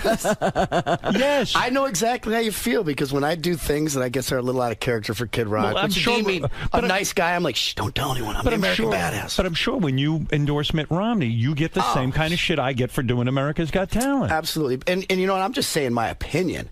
Right. And I'm glad you have one. And I think if everybody would calm the fuck down, it's okay to stand for something. I agree with you. Just stand for fucking something. I hate the people who are undecided. Exactly. I got friends that didn't vote, man. I want to smack them upside the head. I think it's an insult to American veterans if you don't vote. Like 100%. I'm a pussy. I have never gone to war. Shelley, are you listening, you fucker? Yeah, Shelley. Yeah. No, Shelley. Who? Shelley? Yeah, Shelley. Shelley, you non-voting motherfucker. I was going to say, Shelley, you got a fucking girl's name. You know what? I'm going to start calling him Shelley. Right, Shelley. But these guys literally died. I know. You're preaching to the choir, brother. Yeah, I mean, you're not going to go vote. In China, they only wish they could vote. They have such an oppressive government. Unreal. How could you not vote? You're absolutely right. So get back for a second. Yeah. So Romney shows up at your house, which is freaky anyway. Fucking crazy. Crazy. They go think that, I started out in this business, wanting to get a hot piece of ass and maybe a new car. Yeah. Fucking this is going to be exciting. You remember the days when we're like calling hookers on the fucking phone from the hotel with I remember you were in a room with Fred Durst. Was it Fred Durst or was it Axl Rose too? Probably both. I think they were both. Are you in touch with Axl Rose at all? No. When I did that record with Slash, I'd never heard from him. I think I heard he was pissed off. You got kicked out of the group. I was out. So you're the enemy because you did a record with Fred. And by the way, man, I had such a great time hanging out with Axl. Right. People, he says what he means, and and he's definitely that guy. But he's fucking such a sweet guy. Is he? Really, but there's something wrong, right? I mean, he can't get along with Guns N' Roses. I don't. You see, I'm not shriveled inside. You know, we didn't really get into that stuff. But it kind of reminds me of Eminem a little bit, where they're just like these. It's just. I don't know if reclusive is the word, but, you know, they take everything so literal. Yeah. If me and you say something about them right now, they're going to fucking find out about it, and there's going to be a grudge held for fucking ever. You're right. I get the feeling that Eminem is such a damaged guy that, and I mean this, I mean... He's come a long way, man. Yeah, but I mean, he's so fucking really angry that... Great kid. Like, I think he's just got such a chip on his shoulder that he can't relax. Do you hang out with him in Michigan? Occasionally, yeah. Just not too long ago. Yeah. Came by the house, we had dinner, and it was really kind of weird because we're having dinner at my nice dinner table, and, you know, I cooked and stuff, and just having this sophisticated kind of dinner, just laughing about, you know... Stuff. You know, it's people, you know, that somebody you can... I'm sure you've had this experience where somebody you kind of... You came up with at the same time before you had this celebrity and shit show of money and everything else, and just kind of laughing like, holy shit, it fucking worked. Right. Can you believe this? It's really quite unbelievable. It's incredible. He seems to have taken, like, sort of a quiet road now, right? He's a great kid. He's just great family guy. Do you hang with... Bradley Cooper was in here. He goes to De Niro's house, and they hang, and he describes this hanging as, like, he could sit on a couch with the guy and not say anything for a while. Do you do this kind of hanging? Like, not like kind of just... Hank Jr.'s kind of like that. Hank Williams Jr. We'll go see him today after this. We're actually going to Alabama to do a little hunting. Boy, you're on a hunting tear. Yeah. Well, it's hunting season. Yeah. Will you hunt with a bow or with a gun? With a bow right now. You're all about that. Well, Yeah, it's bow this season. bow hunting must be pretty easy if you just learned it and now you can do it. You know, the shooting the bow is pretty easy to pick up on, but then when you factor in this deer blind, you got to be quiet. You got to load this arrow up, shoot out of this little window, and you got to wait till the deer gets close enough. Like we saw this deer at Ted's house, and I'm like, fuck, if I had a rifle, that thing's dropped. Right. But yes, we're sitting there trying to be calm and patient, waiting for it, and it never came close enough. And what is the thrill that you and Hank will sit and talk, I guess, while you're waiting for a deer to show up, right? Well, we're not sitting in a blind together. We have for turkeys a little bit, but... You don't sit side by side? No. You mean he's in his blind? That's a little gay. Is that gay? If you sit next to one another with your guns? Blind. Maybe with your girlfriend or something. Hey, Hank, jerk me off while we're waiting for this deer. Hey, if I fall asleep, don't be scared to unzip it. So Hank is in his blind, and you're in your blind, and do you ever? And so you're really texting now. It's great with the texting. Can you text each other? Yeah, you can text while you're hunting. High tech redneck, man. That's crazy. Yeah, look at you. Right. Oh, so you'll go, and then you hang out at his house and no, I got property. We got property together. Like he's got some came for sale, so I bought it. I actually put a double wide on it. Where is this? Outside Montgomery. We call it L.A., Lower Alabama. He says to you, "I moved to a place. Why don't you buy?" He's been there for years. He kind of was raised down there. And you said, "Hey, I'm going to buy the property next." No, to he you. said this. You know, another like I get 400 or 500 acres came up. He goes, you know, I think you should. If you want to buy, you should get it. Connects with mine. I'm like, awesome. Wow. Great investment. I love to be down there. It's like going back in time. It's just a simple way of life. Nobody real asks simplistic me. people. Nobody ever asks me to move next to them. You know what I mean? Like I don't get a call from someone who says, "Hey, but Howard, you're not going to put a double wide on anything." I got 10 acres for you whenever you want it, Howard. 10 maybe free I should acres. But you see again, like Bradley Cooper's saying the same thing. You guys all hang out with each other. I'm not hanging out. I had your All right, fuck you. What? I had your wildfire number for a long... You had wildfire, right? Yeah, I did. For a long I time. got rid of I it. would call and leave you messages when I was around or had to tell you. I'm going to say, Howard, if you know you're around, you want to grab dinner, this, that, and the other. I never heard back from you. Yeah, because I don't know how to enjoy that. You it said this back me. then, too. I get weird around people. I don't know how to hang out. Yeah, I don't. You'd be disappointed hanging out with me. I mean, you'd have a blast. You know what? And because you need to hang out with people who enjoy other people's company. Now, if you're saying that you're not, you're just hanging out with the wrong. You're hanging around with knuckleheads. Then I am. Yeah. Anyone who knows me, you're a knucklehead. Yeah. Kid Rock is right. Because it sounds like a nice Why would thing. you take up a dinner invitation? Because then it's like, what are we going to talk about? And, you know, I mean, he's going to be bored, and you know. We could just sit there like Bradley Cooper and De Niro and not say anything. Yeah, right. Just sit there. Gay. That was a little gay, wasn't it? Did Bradley get a hold of you? He wanted to. Yeah, no, we talked in the hallway. Yeah, he likes you. So get back to this Mitt Romney meeting, because I'm really curious. Yeah, it's fascinating. What a life you're having. I mean, it's really like Eminem's over for dinner. Fucking bonus round of life, no question. If I died tomorrow, I made it to the bonus round. And you probably try to live a healthy lifestyle because you love your life so much. I balance it out better. But is the best part these friends who kind of come, like Ted Nugent and hunting and Eminem coming over for dinner? Is that the best part? It's a really fun part. Yeah. Nothing's ever going to beat friends and family, you know, kids you grew up with and people you've been around your whole life. But it's definitely a fun little shit show, you know? Do you spend time alone and like when you compose music, when you wrote this new album, don't you have to be off on your own and kind of like obsess over it and do your thing?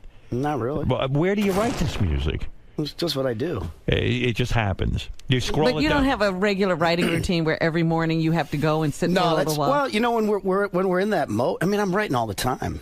You are? What do you have, a little journal like you keep? I mean, you got your fucking phone now that you put ideas in. But yeah, I keep little notepads around and just jot things down. Or I have a, you know, there's always a guitar. I'm never far from What did you jot down yesterday, for example? Like, what was something? You know, I was actually something political that I don't know if I'll ever use, but it was something about hanging with Hank and Ted. It was like something. I have to look at my iPhone. It was like take it out. I want to know what you wrote in there, because maybe I have a song of me and I don't realize I could probably play it, but I don't think this will ever get used. You play it for me. This is on your what? What do you have, an iPhone? I have an iPhone 4.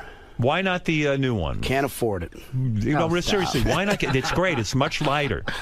Hold it up to your little microphone on your headphone. Here. Is this the one? What's the date? What is the program you use to write these ideas down into?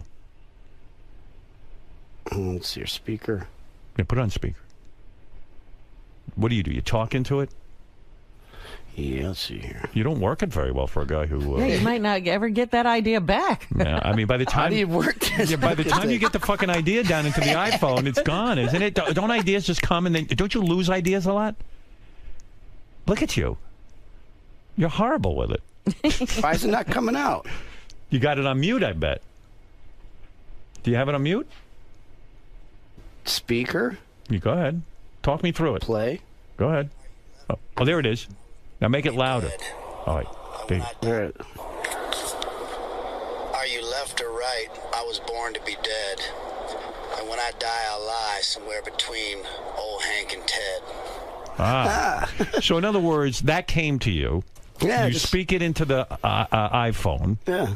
And by the way you operate an iPhone, you probably lost a million ideas. Am I correct? Normally, I jot them down. Right. And I have a little voice recorder, you know, one of those old school ones. Right. It's easy. I keep my backpack, but I'm just learning this thing. I only got 4 or 5 ideas on here. When you're sitting with Ted, does he ever bring out his guitar? Does he ever say, hey, let's just jam a little bit or something? Well, not this time, but I mean, it happens with a lot of people, yeah. Yeah, right. And I have to learn so much from Hank that way, you know. We're sitting at a piano or just sitting around picking. I've learned, you know, I've been fortunate because I was never taught any of this stuff, but to sit around with Jerry Lee Lewis or Hank Jr. or Billy Gibbons, these people, and just have them show you a thing or two and just be having fun doing it. And you're kind of like bonding, but at the same time, I'm like, I'm getting the greatest lesson in the world. I saw Billy Gibbons recently, John Varvatos, the great designer, Detroit guy. Yeah, and I love him.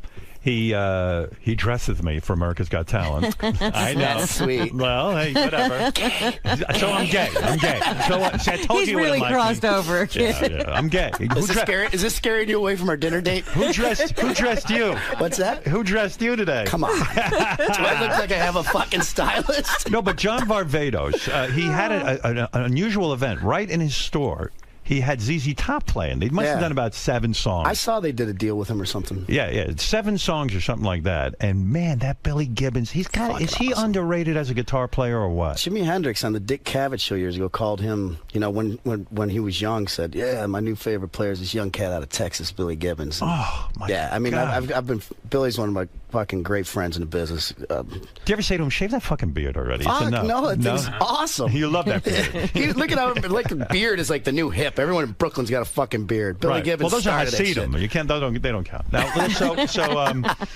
so by the way, with my clothes, wouldn't I fit into Malibu High School? Your son couldn't make it there. I could have cut it there. Yeah. Tell him I would have loved it. So all right. So get back to Rom. Yeah. He shows up at the house. Yep. And I asked him some questions. What did you ask him? One of the main ones was because I asked George W. Bush this at the Kennedy Center one time. Yeah. This big thing with all the presidents that were alive except Obama. We're in this room together, so we're killing time. And I'm like, and I asked Bush, I go, would you be interested? Because he has this 1,000 points of light thing with his dad, charity. So it's left and right coming together to do a good thing. I go, would you be interested? You know, be kind of an unusual story of helping me help the people of Detroit and the city. And Bush looked right at me. He goes, no. I don't want to do it. He goes, no, not really. He goes, he I'm really done with doesn't this. want to do anything. He goes, I'm done with this shit show. I've had enough. I'm going back to Texas. I'm going to disappear. Yeah. And I go, you know what? I respect that. Right. It was an honest answer. Right. So I kind of asked the same question to Romney. You know, that was one of my main things after asking him. You know, it's like, do you just want to be president because your dad was rich and he was governor and you want to outdo your dad? Right.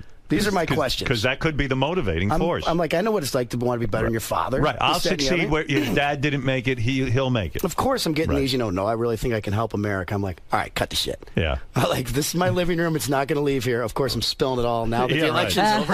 The election's over. It's fair game to talk about. Does he wear jeans to your house? Jeans and a collared shirt. Right. Wait, are they like really? They're not really hip jeans. No, mom jeans. What's hip jeans? Yeah, right. I got Wranglers. Are those hip? So he's wearing jeans, yeah. And you were saying. So my main question, I went back to Steve. I go, honestly, I know you're from here. You went to Cranbrook schools. I go, and I know Detroit. Probably the state's not going to vote for you. Definitely not Detroit. I'm like, will you help me? If I need a phone call or something, help me to help out and do some great things in Detroit. If you have the power of the presidency, he's like, absolutely, I will. He goes, I love this town. I was raised here. I'll help you out at any level. I was like, cool, I'll vote for you. Right. That was my agenda. And so, and then he got. I believe a little bit more right because I'm into less government. Right. All the other shit, man. If gay people want to get married, I don't give a fuck. Yeah, but you know, if let a woman decide if she wants to get abortion. Like these far freaky right wing people, they creep me out as much as the pot smoking hippies. But Ted's very, very political and very right wing. Yeah. I mean, he's like he doesn't care about gay marriage and all that shit. I know. That's what I'm saying, though. Like those religious yahoos, are taking over the whole Republican Party. The Republican Party. They are the Tea Party. But what did Ted mean when he said he'd probably be in jail or dead in 6 months if Obama got reelected? I can't speak for Ted, Robin. Don't put me on the spot. No one can speak. I don't think Ted can speak for Ted. Do you think Ted's insane? Absolutely not. Absolutely not. No. You love it. And so when you go to his home and hang out, it's this relaxed thing, and you hang out with Charlemagne and Charmaine, and you hang out with all of them, and and he's got this very traditional kind of life where he goes hunting all day. And does he wear like that bow and arrow and the little skirt he used to wear on stage? Remember that? He didn't have that on. He comes out with a buffalo. Remember he used to come out? Genius. Yeah, too much. Comes out in a loin on a buffalo. Yeah. How can you not be entertained? Are you not entertained? That's unreal. So anyway, Kid Rock has a new album. It's called Rebel Soul. Now, you've made a new move here. I did? Yes.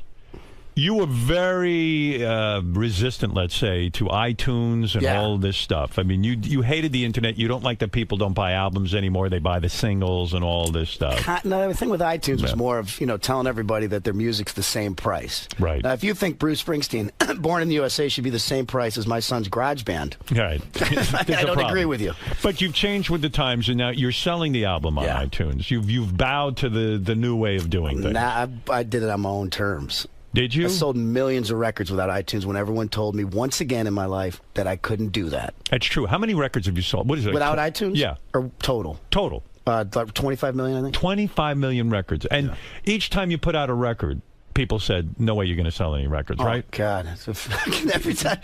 Every time I just look at someone, they just tell me, nope. Do you hate where the music business is now? It's hard to even get heard anywhere. New music, forget about it. I feel bad for the kids coming up now. Although they have a world of opportunity, it's just it doesn't seem like anybody's hit the nail on the head yet. I'm confident that's going to change.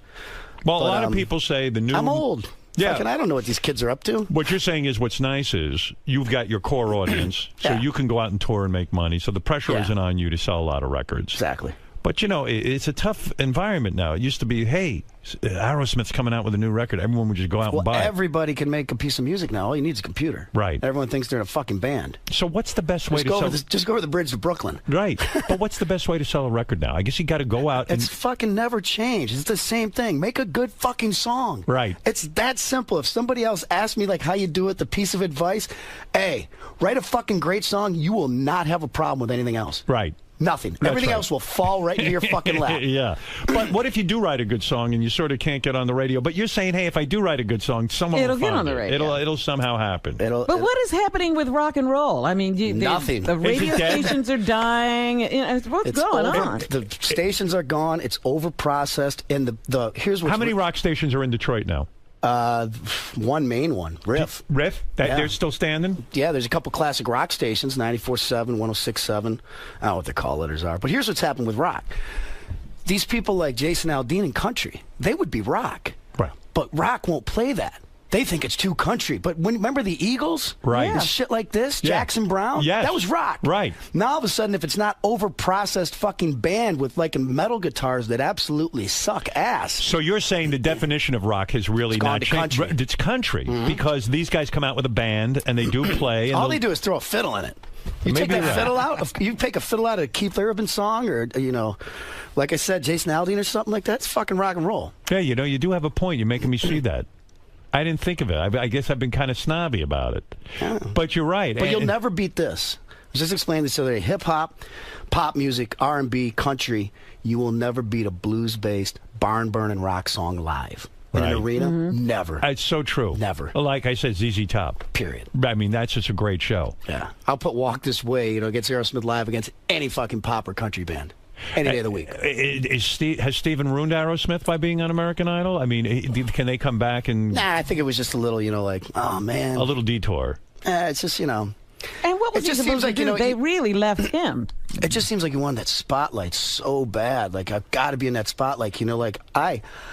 I abuse it to sell things. Right. Other than that, I'm going to fucking Alabama. Get the fuck away from me. Right. You know what I mean? I do not want it 24/7. I think a lot of people feel like that, but there are these people that like Kim Kardashian, shit like that. I gotta be in this. I want to be famous. I gotta be in this. But her whole fame is being famous because she can't write a song. Have a talent, you actually have something that you can do. You actually sell records and you perform. I mean, it's a different kind of psychology. But thanks for the boost of confidence that I'm talented next to Kim Kardashian. Well, you are. I always said it. I think in a neck-to-neck battle, you would win any day. I'm not kidding. The way you move on stage is great. Now, it's nice to have you in my corner, Howard. Kid Rock's new album, absolutely. You can always count on me. Let's have that dinner. Kid Rock has a new album. It's called Rebel Soul. Kid Rock makes a good point. I remember how hard you worked in this business, and I think that, in all seriousness, hard work always wins out. And these kids who do want to go on these shows and win and somehow think they're going to be big stars, it requires a lot of work. A young Kid Rock used to send me songs. How many stars in American Idol can sell at an arena every night? 0. I mean, Simon Cowell, this fuck, thinks he's the greatest A&R guy alive. I'd love nothing more. God, I wish I was 25 again. If I was 25, I would walk up, punch that motherfucker right in the eye. Why? What did he do That's wrong? Howard's boss. Just for the fucking way he looks. You don't like it? Nothing about him. Fucking slimy fuck. Have you ever met him anywhere? No. I'm so ignorant, I would just punch him for fucking no reason at all. Fuck you. And you know what? You're not kidding. I remember days you would call into my radio show in a room with Fred Durst and Axl Rose. You guys were fucking girls in a room and drinking for 5 days straight. And you were out of your friggin' mind. Have you calmed down, you think? I have a little. I've just learned to balance it out, which is weird because when my son went to college, I'm like, game on. Right. I don't have to be responsible anymore. He's out of the house. He's gone. I got this fucking beautiful farmhouse with a big TV and some money in the bank to myself. Shit is going down. Right. Are you going crazy? I'm up at fucking 6 in the morning every fucking day. Like, I was sitting next to Central Park this morning at 5:30 in the morning. I actually wrote a little reflective thing on my website about, boy, New York's peaceful. I wish I was into deer blind. I miss my son. Thanks to all the fans. Just You're turning into a nice guy. You're turning into a mellow dude. Are you seeing any women? What's going on with you? I got someone special, but I've learned my lesson a long time ago. Shut the fuck up about it. For a while, you were on a mad tear with famous women. You do the same thing. You did the same thing. Shit. I'm sitting here whacking off. No, but I mean, I'll read you a list. Oh, boy, Let's go over it. Let's go over a few names. Sure. Let's go over a few names. Loretta Lynn. Loretta Lynn? That's what it says here. Hey. Did you fuck Loretta Lynn? Who doesn't like a MILF? Come on. Come on. Did you? The biggest country star of all time. Did you bang Loretta Lynn? Absolutely. You did? Come on. Oh, my God. You are a freak. Did you really? Of course not. But I love Loretta. I can't say fucking she According is to the website, whodadedwho.com, Kid Rock has been linked to Kelly Russell, whoever that is. I don't even know who that is. Me neither. Loretta Lynn. Tina King. Who? I don't know. Jamie King. That I know. You dated her. She's a beautiful girl. You ever hear from her? Yeah, she's still a friend. Yeah. Pamela Anderson, of course. But, check. Can you be friends with her still or no? Yeah, a little bit. I don't choose to hang out, but, once in a while, very, very occasionally a text, how you doing? Hope the kids are well.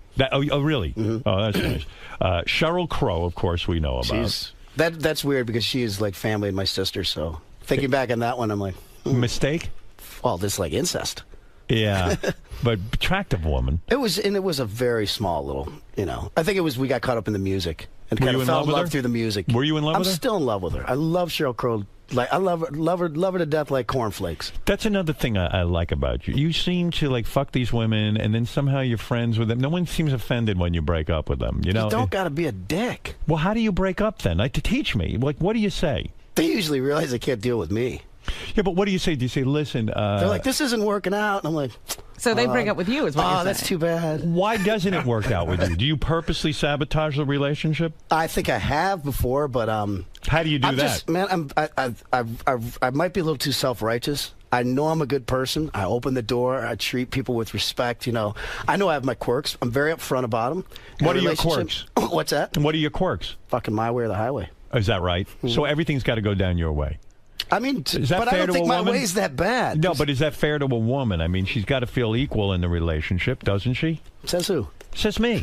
I'm serious. I mean, you're never going to be... He's not getting that. It hasn't worked out so far. I understand that. And you want to be single. You don't want to really be in a committed relationship. Well, no, I don't mind being in a relationship. That's fine. But, the marriage thing. Can you give anything to a woman? Of course. Can you be generous and say, I'll do this for you and I'll do that for you, even though I don't want to do it? Occasionally. So you're saying if a woman is in a relationship with you and she asks you to do something for her, she might just very well get a no and say, I just don't fucking feel like it. Give me an example. Like, get the groceries out of the car? No.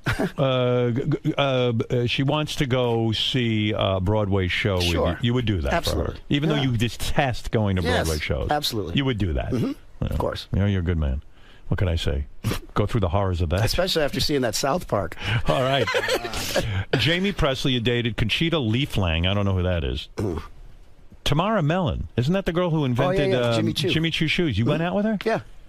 I've met her. Nice girl. Very attractive woman.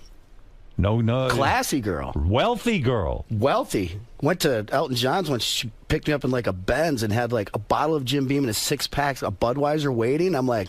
Huh. How do you lose her? I could get into this. Why not How do you stay with lose her? She seems to be right. What went wrong there? I can't remember. I think it was just, she's in London. Right. I'm here. It was just, we had fun, and it was, still consider a great friend. I don't know. Great friend because, what do you do? You say to her, hey, you're in London, and I need a woman by me all the time, and then you break up? I don't think it was that depth. I don't think we ever got that far. I think we were both just having a good time. You fucked Paris Hilton?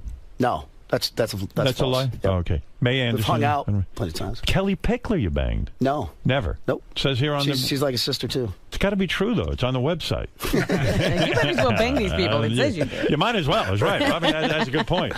All right, look, let's listen to some music here. Let me see what the hell you did. This is Kid Rock. It's a song called Let's Ride. You know what that means. Let's fuck. That's what it's about, right? It's about our troops. Oh, it's about our troops. It's a battle. Well, then Howard, you're wrong. Everyone interprets music. Yeah, what I know. Oh, it's about the troops. It's kind of like a battle hymn. In other words, I wanted to make something that gets them, jacked up when they got to go and do the dirty work. They could be proud of. That's hard and heavy. That's not a sappy country song. Right. Did you ever consider joining the military when you were younger? When they had the first Iraq War, I would have been in the first. They were going of January if you were born in '71, so I would have been gone in the draft, and I was ready. You were ready. You would. I wasn't going to join because I was in this music thing, but if I would have got called, you would have done it. Yeah. All right, here we go. Let's Ride. Let me hear a little of this, and I'll see if I can figure.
with a drink and a cigar.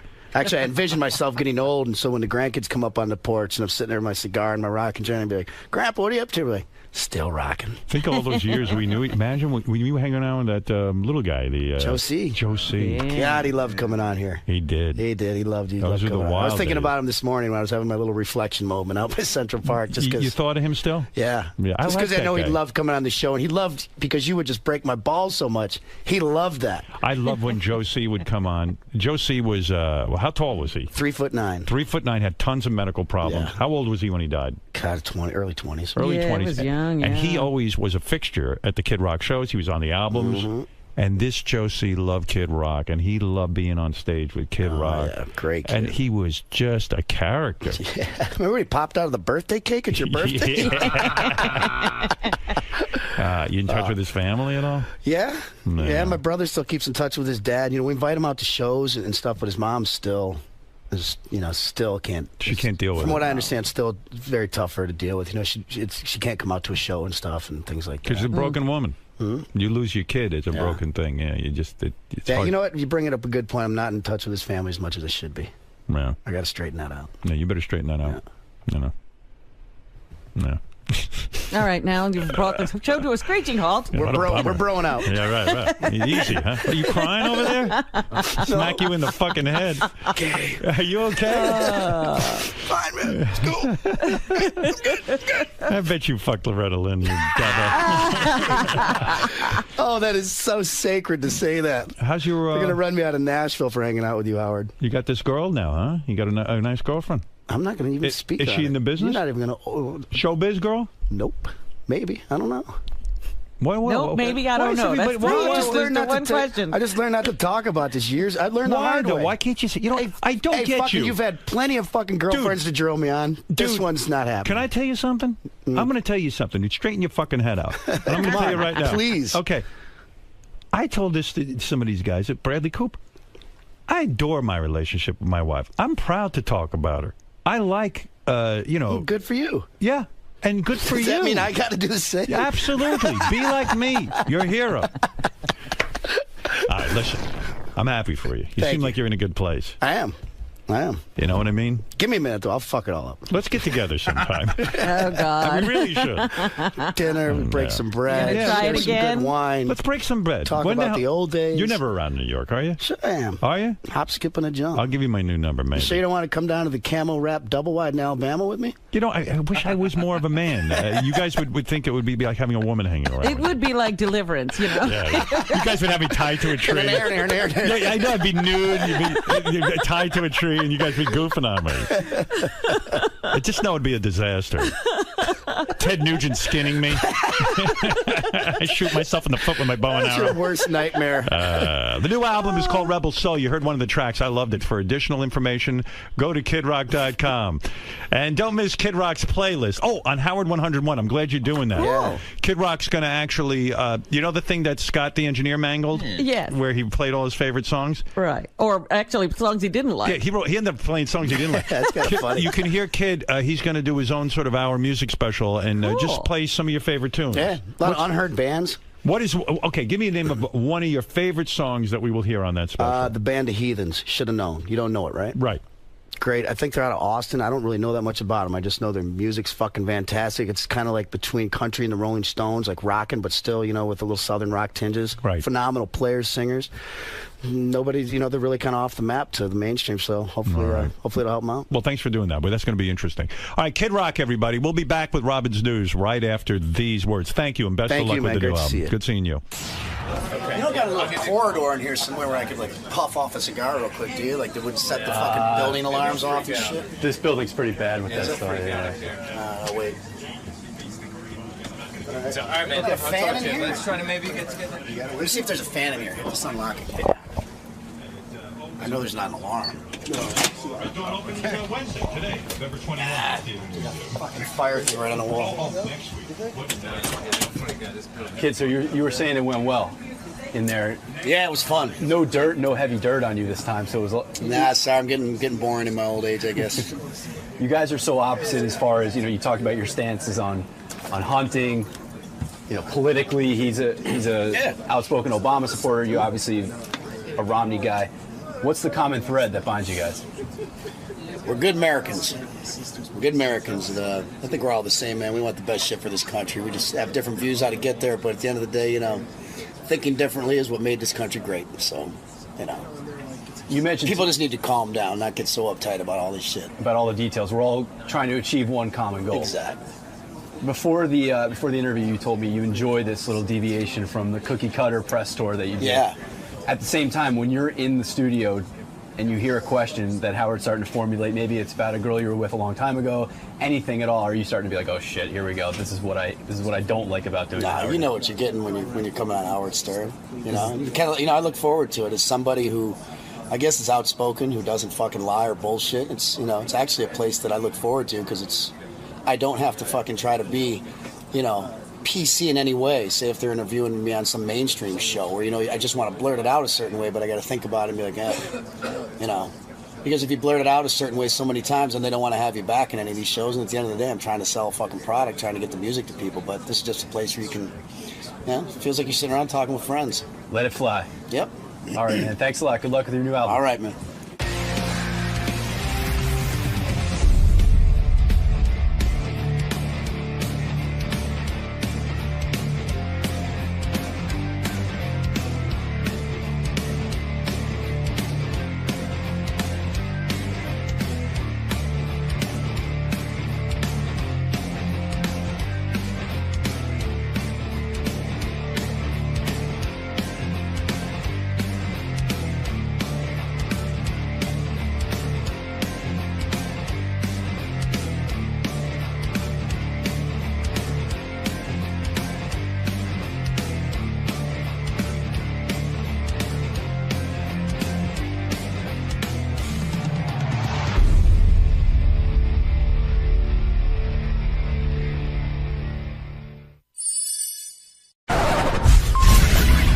This is a Howard TV original production.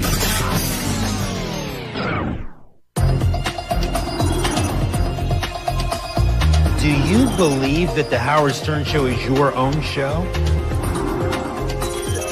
I just caught him staring at your breasts, I believe. Wait. Is this a gay website?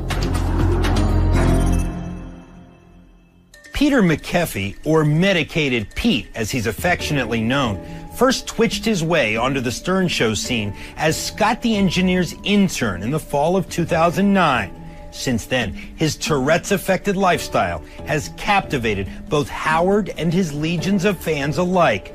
From his time spent roaming the halls outside of Studio 69 after his appearances, to his failed attempts at romance, to his off-color employment choices, McAfee's post-internship existence has been a myriad of missteps and awkward moments, often set amid the backdrop of a Cheers-like bar scene in Red Bank, New Jersey, where nearly everybody knows his name. We caught up with Pete during the waning days of summer, and as you're about to see for yourself, despite his local celebrity status, this wandering soul of the Central Jersey Shore is often found strolling aimlessly about. And it's in this bizarre daily journey that Pete both mystifies and beguiles an entire community. Located near the northeast tip of Monmouth County, Seabright, New Jersey is a picturesque Atlantic coastline town that's home to Donovan's Reef, a laid-back beach bar known for its live music and local vibe. And it's also where, as I was about to discover, Medicated Pete often shacks up with his dad, Pete Sr. Apparently, this is the place that Medicated Pete calls home. It's very, very strange, to say the least, because it looks like it's just an extension of this bar. But let's take a look. How you doing? Are you Peter? In the flesh. John Lieberman. Oh, John, how are you? Nice to meet you. Nice How to you meet doing? you. Come on in. So this is home. This is home, away from home, absolutely. It looks like a storeroom or a storage room. It's a showroom for the bar, of which you saw right over there, Donovan's Reef. And you definitely don't get cold at night with all the stuff here. And you want to see Pete, I think, right? Yeah. You don't want to see this, right? So you and Pete live here, and yeah. We're just feet from a huge, beautiful bar on the water. Yeah. Convenient. Makes it very easy. Where's his room? Down here. Oh, Christ. Let me see. Hey, Peter. Pete, you up? Is he naked? No, come on, John, come on. What? Lieberman, what's up? What's up, man? So, this is the room, huh? This is the magical room. Man. This is where it all happens? Yeah. Now wait, yeah. isn't this supposed to be inflated? Yeah, I popped it last night. You popped it? Yeah. What do you mean? I was having a lot of fun last night and I popped it, so... You see his girlfriends? So you sleep in this room. It was inflated. It looked nice. You know, when you got here last night. Why isn't it inflated? I had a lot of fun last night and I accidentally popped it. Did you hook up last night? Yeah, I did. Who? I did. With who? Oh, it was Labor Day weekend, so some random chick. Pete continued to ramble on about his alleged drunken romp with a mystery woman before providing me with a brief tour of this peculiar beach bungalow bachelor pad. So, this door has no screen, shit. as you can see. Shit. Putting my hand through it. Look at this. Got the trash can. What's in here? Well, that might be a clue as to what happened last night. There's a huge... That might be it. Bottle of Peachtree. Booze, and a McDonald's bag. You remember going to McDonald's last night? I don't remember that. Falling somewhere in between a frat boy's dream house and a merchandise hut, the rest of the bungalow is as muddled and messy as most of McKeffy's on-air interactions with Howard. Random junk, clutter, and misplaced furniture pieces adorn almost every nook and cranny of their living space. And as I attempted to map out our day together, Pete seemed unfazed by these less than ideal living conditions. What are you going to show me today? Because I really want to see how you live. Well, basically, the day goes like I start out here, get dressed, obviously, and then go to the library. All right, well, why don't you get dressed, we'll go over to the bar, and then we'll head to the library, because I really want to see your resume, too. Sure. After going through his not-so-thorough morning routine, Pete and I began our 50-step stroll to Donovan's to meet some members of their staff, along with a very interesting barfly from this beachside staple of the Jersey Shore. Who's this guy? Get away. This is Dizzy Dave here. This is Dave? Everybody calls him Dizzy Dave. Dave? In Monmouth County. You Dave? I'm Dave. John Lieberman, Dave. Nice to meet you. I know you. I know everybody. Nice to meet you, Dave. I just can't figure out who works for Curly or Curly, you know? How long you known this guy? Too long. Don't tell me you got a 55-pound pig and a 55-pound drum.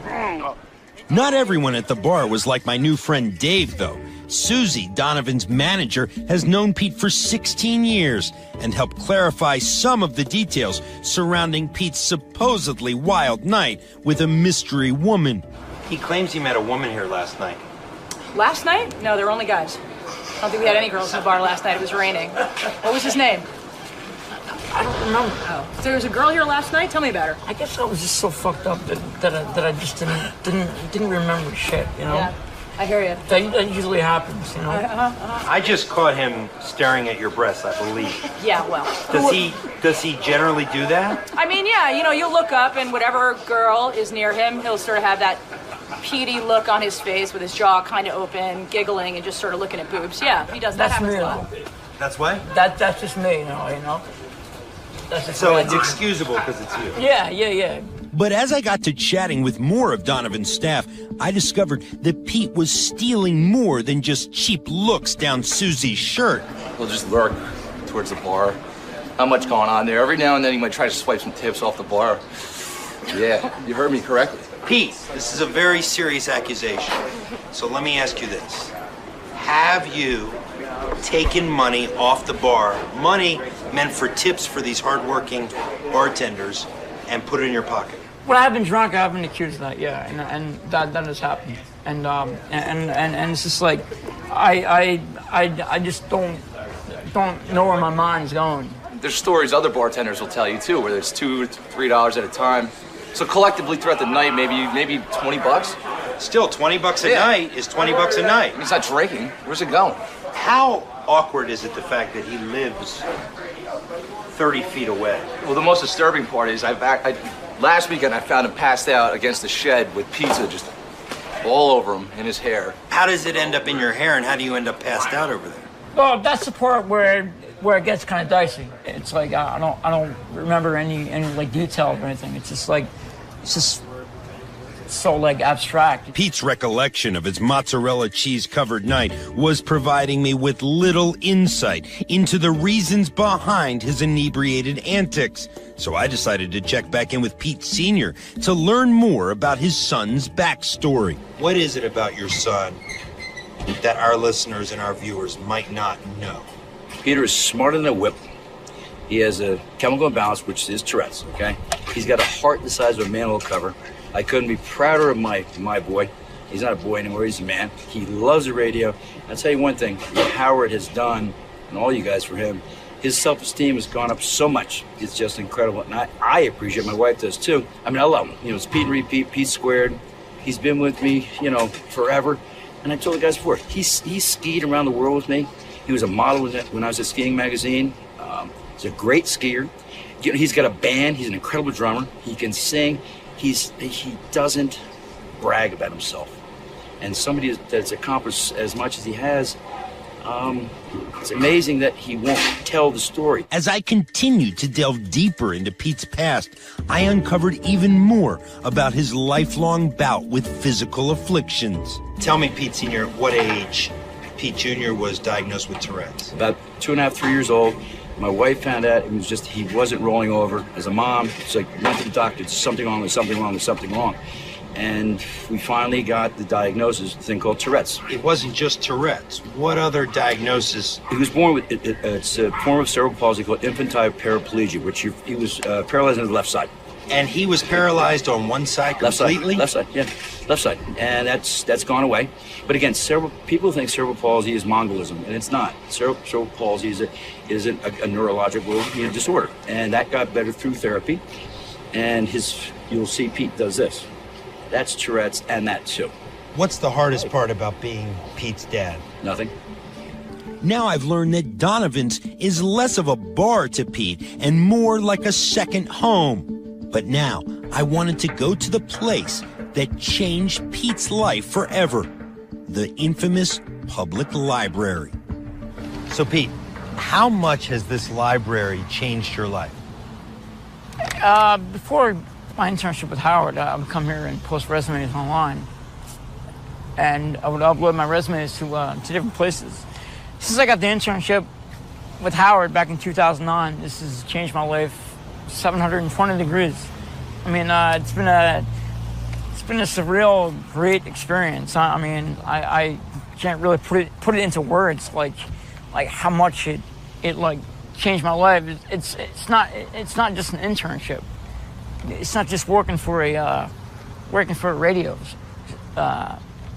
station. You know, it's changed my life socially, and everything about it has changed. As I continued my stroll with Pete, it wasn't long before I witnessed the magnitude of this life-altering internship. Everything's been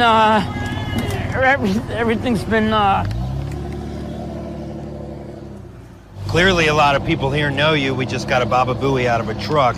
So clearly you're a star here in Red Bank. I guess you can say. I mean, a lot of people here do know what's going on. Are you nervous? A little bit. Okay. Why? A little bit. I don't know. It's just it's excitement. It's a little adrenaline, you know. Relax. And, we're gonna go in the library. We're gonna see Kathy, and we're gonna look at your resume. Sounds like. So relax. I will. Sounds like a plan. A former office manager for Howard during his run on terrestrial radio, Kathy Tobin first took notice of Pete a few years ago and realized that she could use her Stern Show connections to help give McKeffy a much-needed boost into the world of broadcasting. How did this lady change your life? She changed my life really everywhere, because it wasn't just an internship, you know. I mean, a lot of people recognize me now, and it's a cool feeling to be able to talk to people, and I feel more confident now, and where I didn't have a lot of confidence before, so. You're getting teary-eyed. You okay? Oh yeah, no, I'm just kind of excited, you know, so. Clearly touched by Kathy's generosity, McKeffy's fleeting glimpse of emotional transparency was the most real moment I'd shared with him all day, and I was hungry for more. So we sat down at the table where Pete's love affair with literacy all began. For example, what goes through your mind when you see this? Wow, it just brings back so many memories. I mean, I used to sit here and play with these blocks and, you know, like that. And that doesn't go in that hole. And see if you can find out which hole that goes in. Like this one, like that one. Here, try that. Like, I think that goes there. There you go. Whoa, look at that. So you used to spend a lot of time in here. Yeah, as a kid. I did. And what would you do? I think I was like reading books and stuff. I think like as a youngster, just started reading children's books. Can you complete this? I don't know. Well, let's try. Yeah.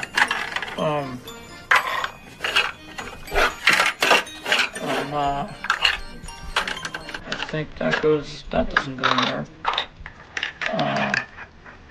That might go. Nice. Yeah, nice. Keep going. Nice. All right. Getting somewhere, huh? You're getting somewhere. You only have 8 pieces left. Oh. There you go. 7 pieces left. There you go. Look at that. All right. Look how fast I'm getting with this. Now you're getting it. Yep. I'm getting the hang of it now. All right. Look at this. Wait a minute. It's not working. I'm sorry. We only have a couple more hours in town, so. Oh, okay.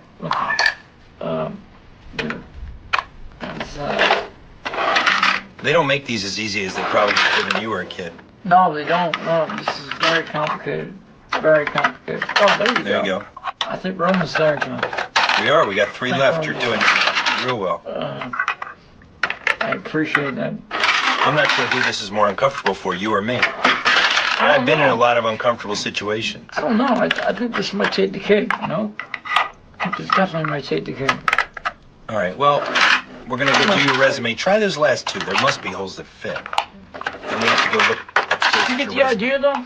Well, I get the idea, but let's just see, just so you can complete it. Did you get, like, the premise of like it's like, you know, you put the round peg through the square hole, sort of, you know, kind of. What? Sort of. I don't know. All right. 2 more.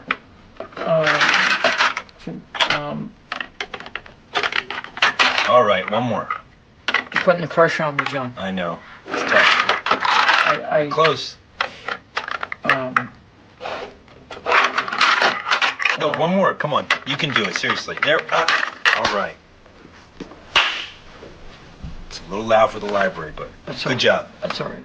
So, you came here 30 years ago as a child.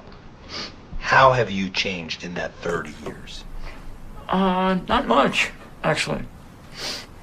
That is probably the truest answer that you'll say today.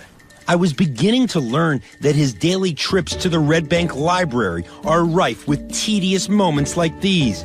And as we made our way to the Internet Lounge, I was curious to see what a resume from the desk of Peter McKeffy looks like. So, summary of qualifications. Highly motivated and responsible. You motivated and responsible? I'd like to think so, yeah.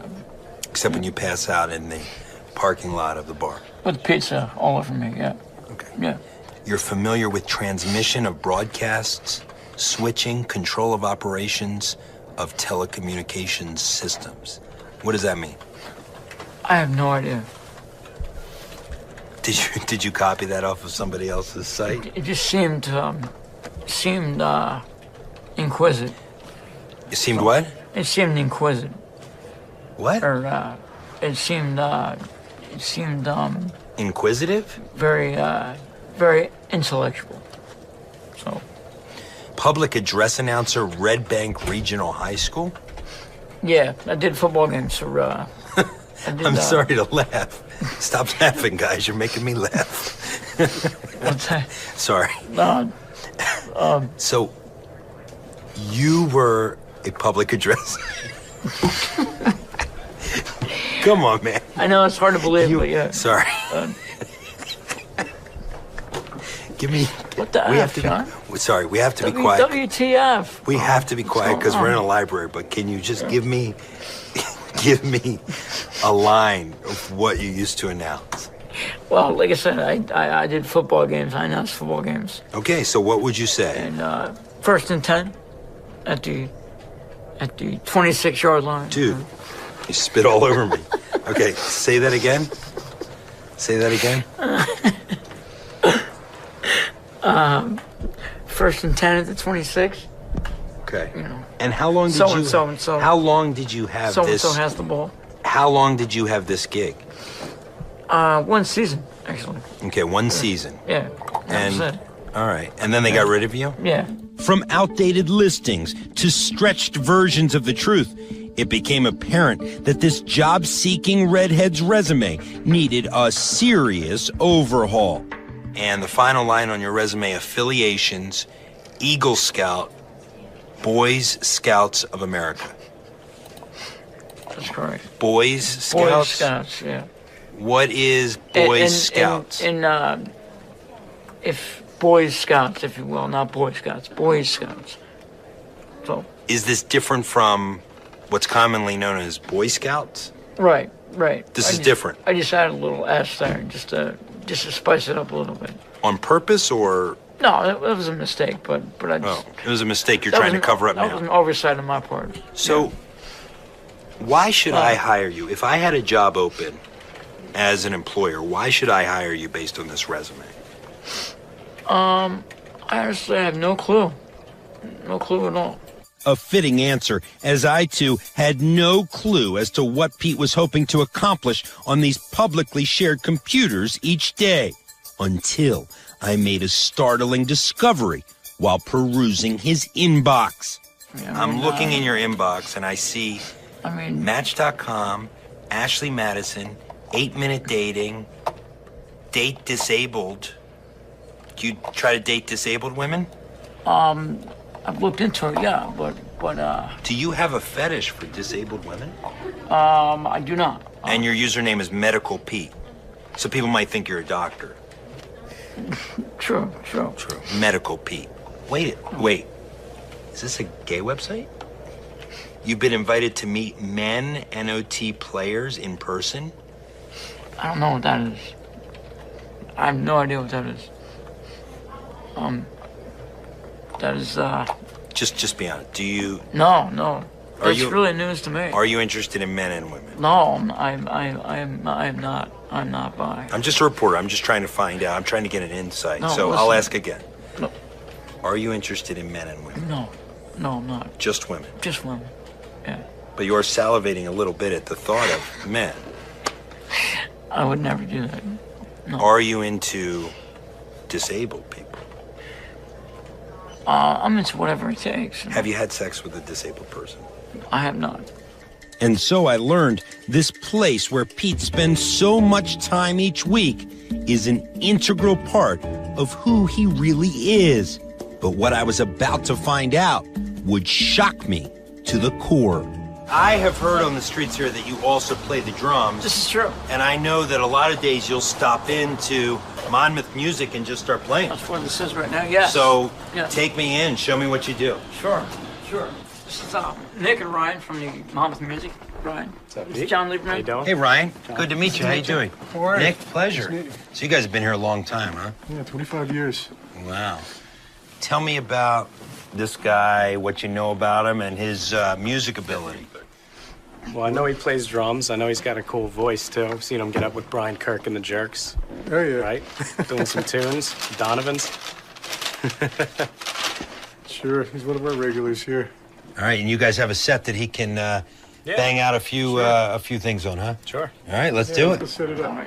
Even with the endorsement of local music aficionados, I couldn't fathom a scenario where a guy who just moments ago labored over a puzzle tailor-made for toddlers was going to be proficient behind a drum set. All right, do your thing.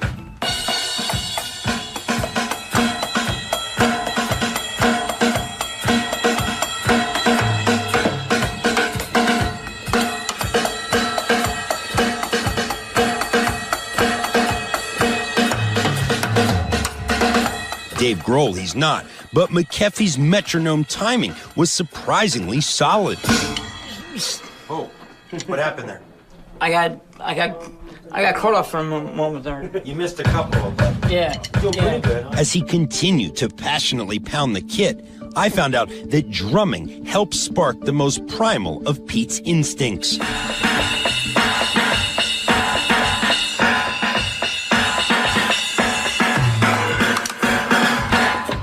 Yay!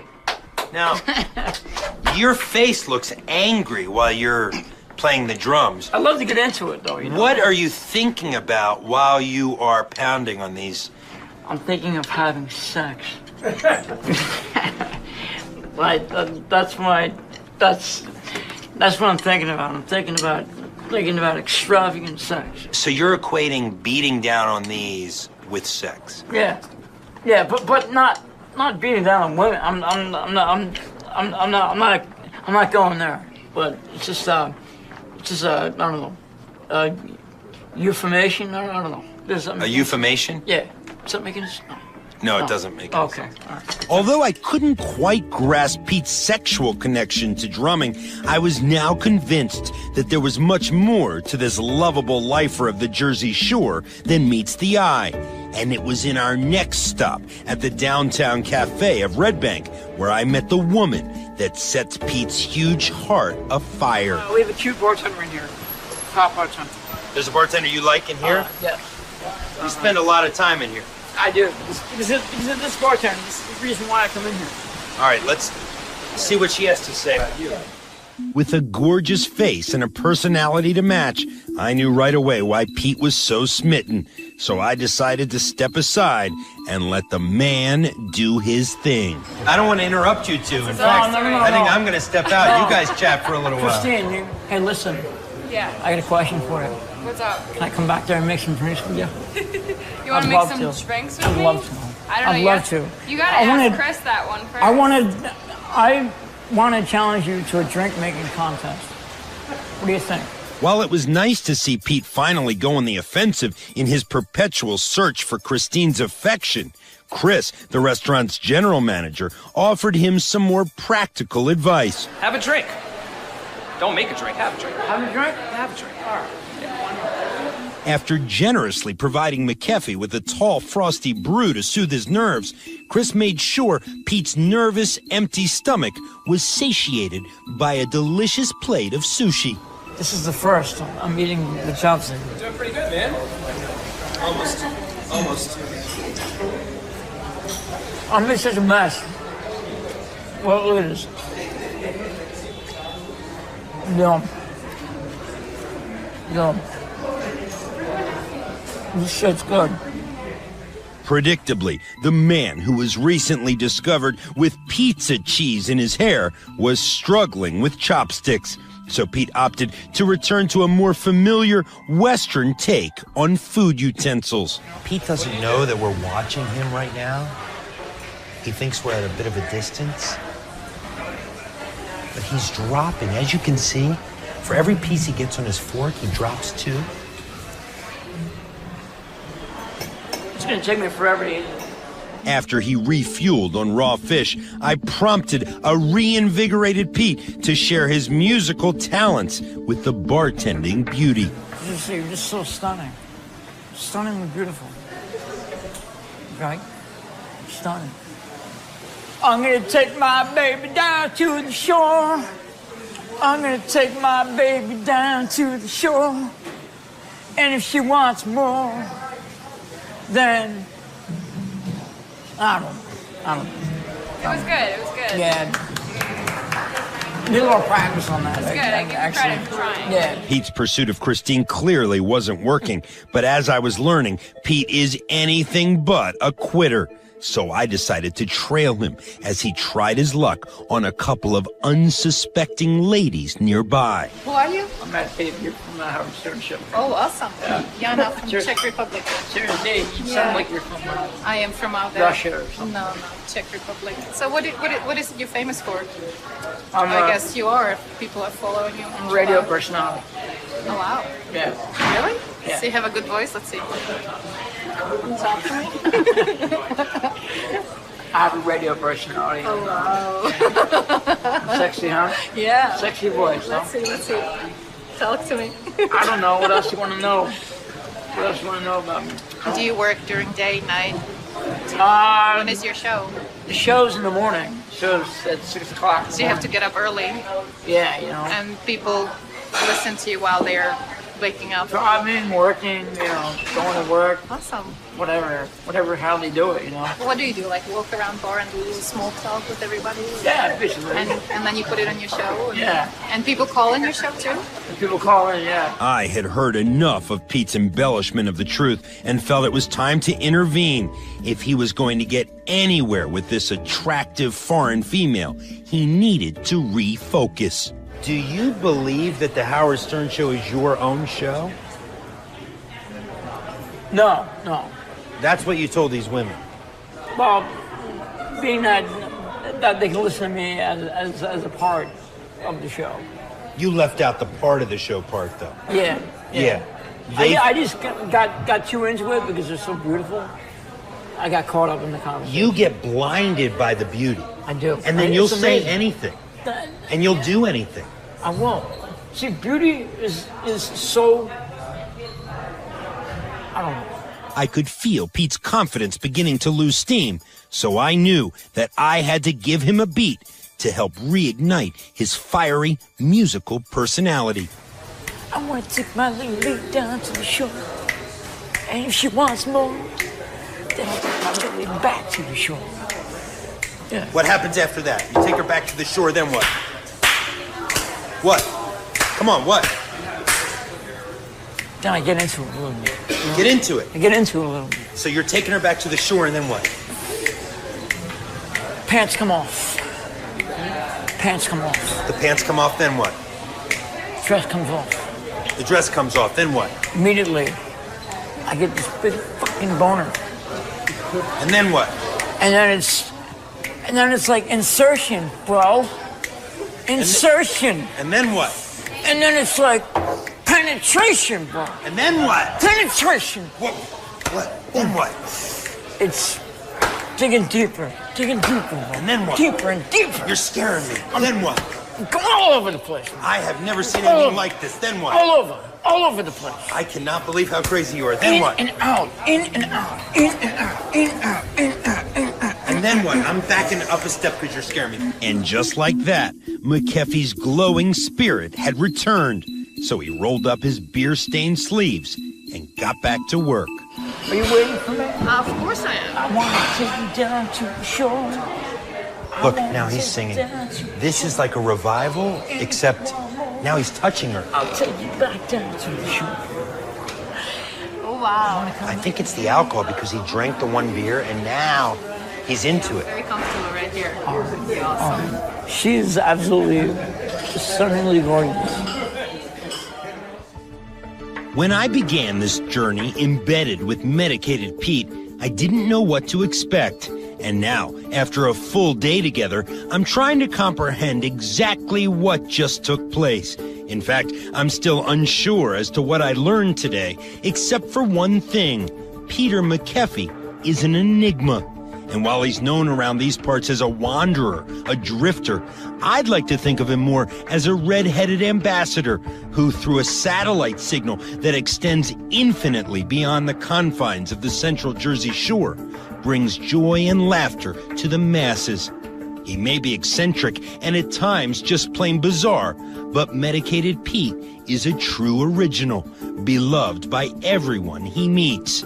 So now, as he is set adrift once again, what will become of Pete? Only time and the great wide open will tell. I'm John Lieberman.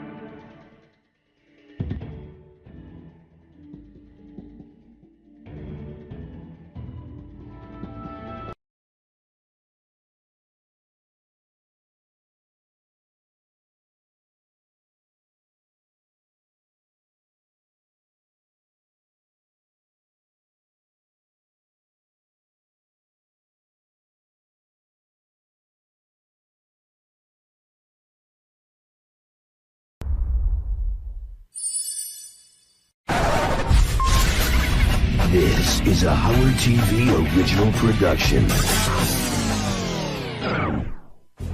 On this episode, the Stern Show bathroom is viciously attacked. Look, dripping wet shit. Who is the guilty one? And will they suffer the consequences? Did you do a shit and run? I swear on the life of my children, I did not shit today. What's your problem? Testing 1, 2. Baba Booey. Yeah. Hey-oh, yeah.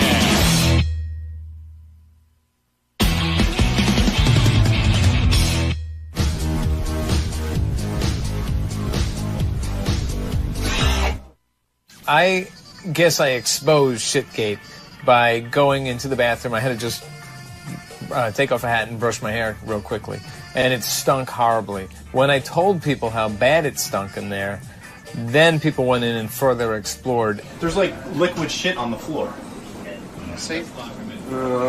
Hey, note the time so we all know this isn't Richard Bush. Yes, note the Floor, time. by the way. So, there's stuff on the seat, There you go. I was in the expecting back, and on the floor I was underneath. expecting a lot. Wait, On hold the on a floor second. underneath. Oh, that's cool. That's great. Oh, that's ass juice. That is fresh fucking ass juice. That's why it stinks. Hold on a second. It's gross. It smelled gross. It looked gross.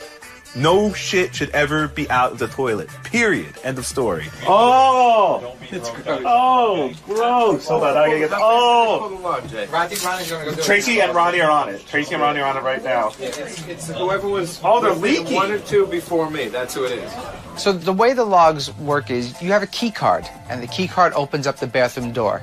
And there is a running log of every single person who goes in there. I went to the room of the security office, and I said, pull the fucking goddamn thing that shows who went in and out of that bathroom this morning. And then I got the list. So you went in at 8:40. That's the one. It was like, what, 5 minutes before? Well, no. Greg was in there before you. Greg was in there before you. But hold on, Richie went in.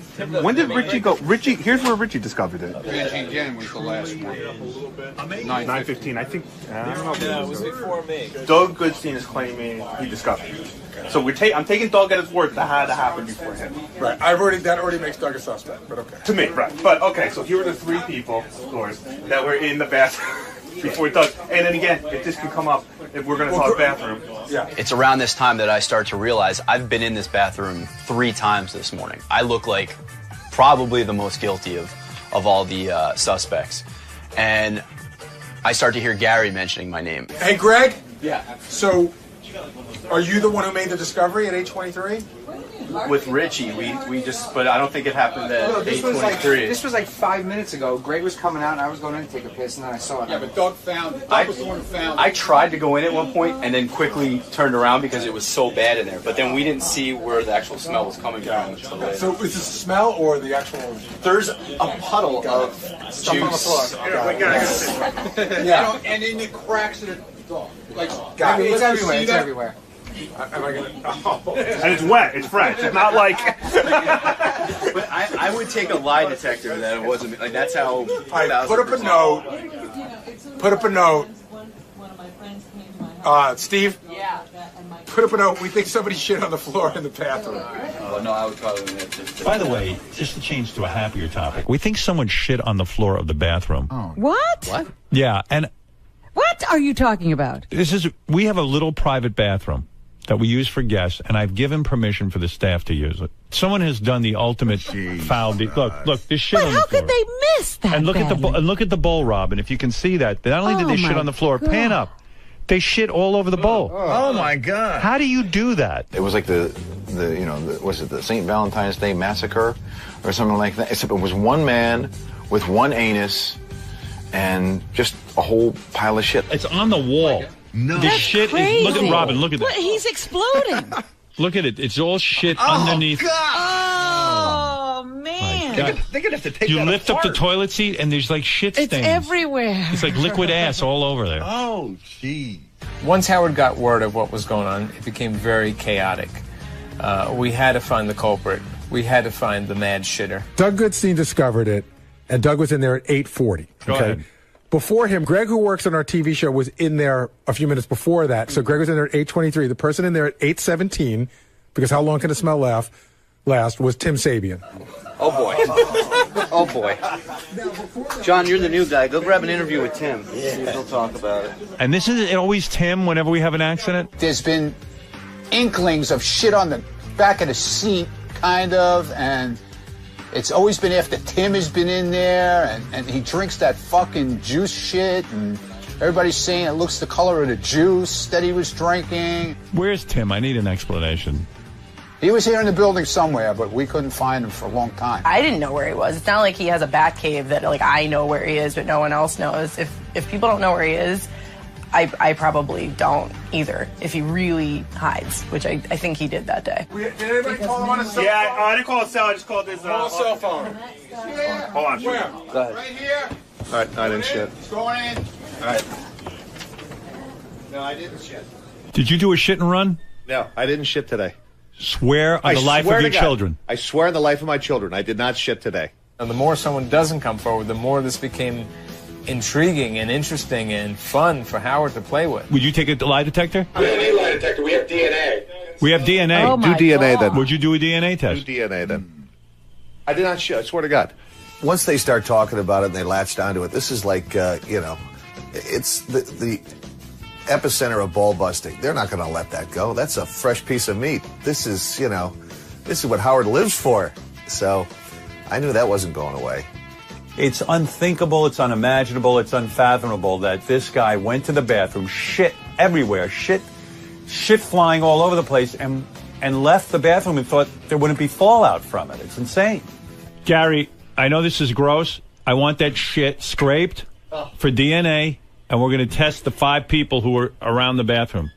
I was at my desk in the newsroom, which is outside of the compound, when I started to hear this unfold on the air.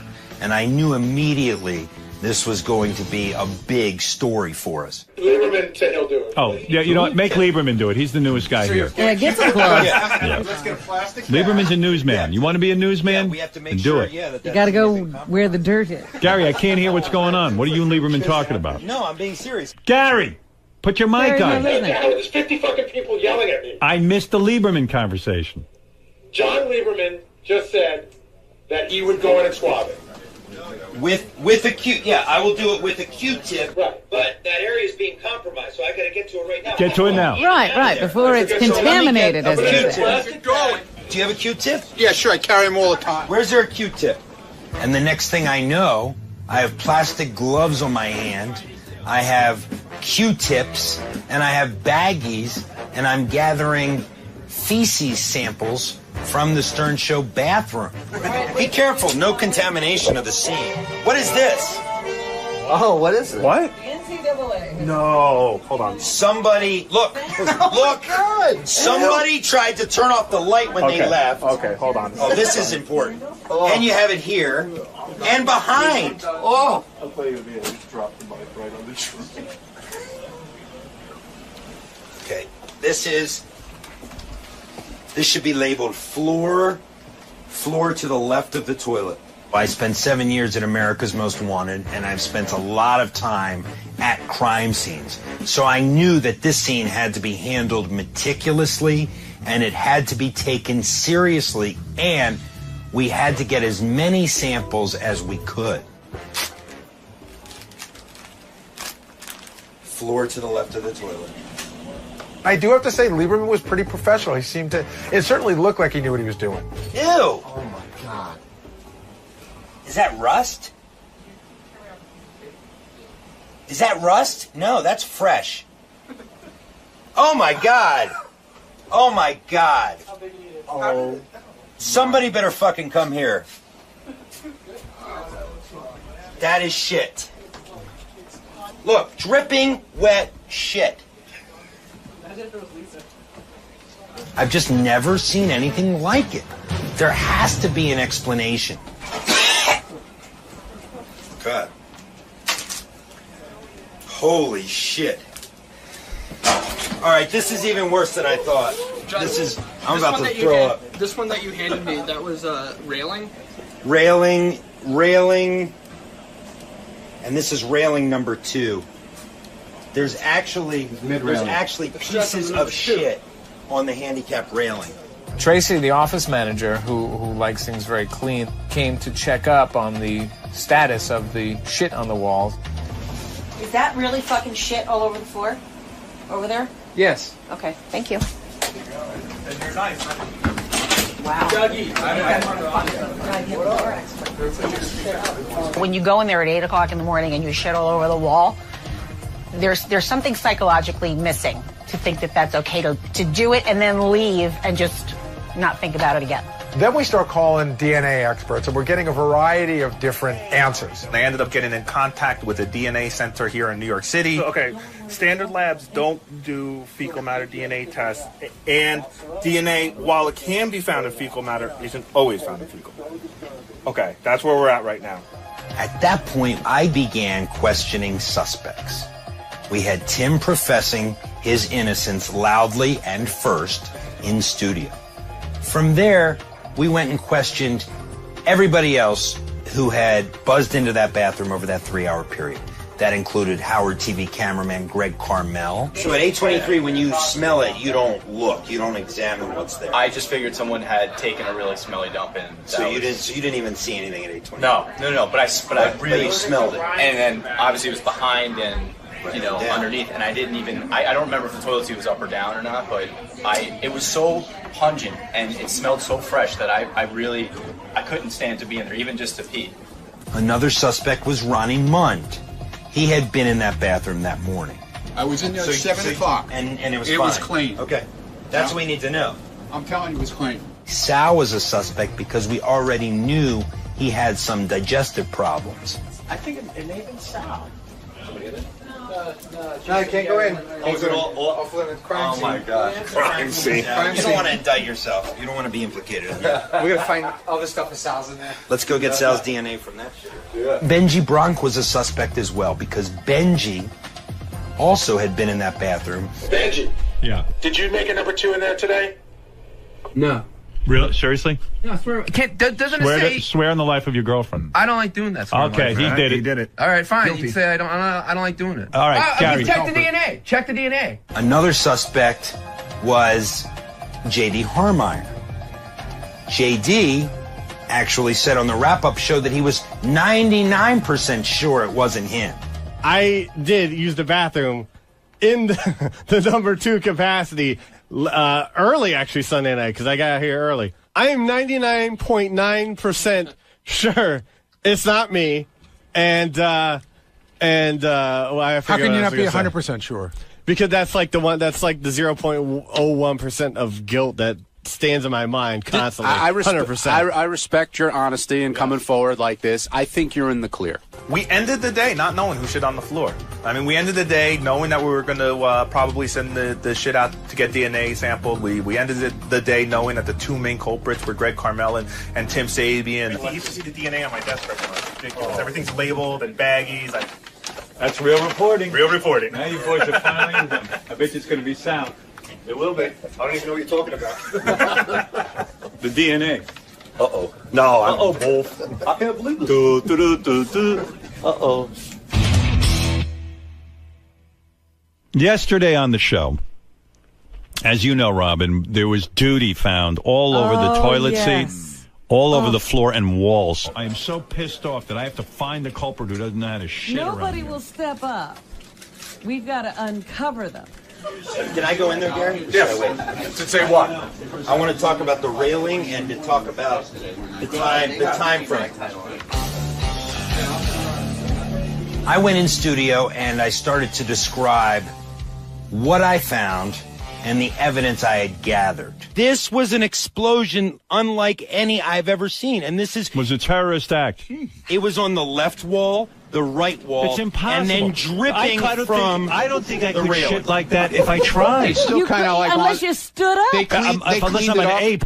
They cleaned it up in there, but they didn't do a good job because it's still on the wall. Well, here's what I want to say right now. The person whose DNA matches that duty is being fired.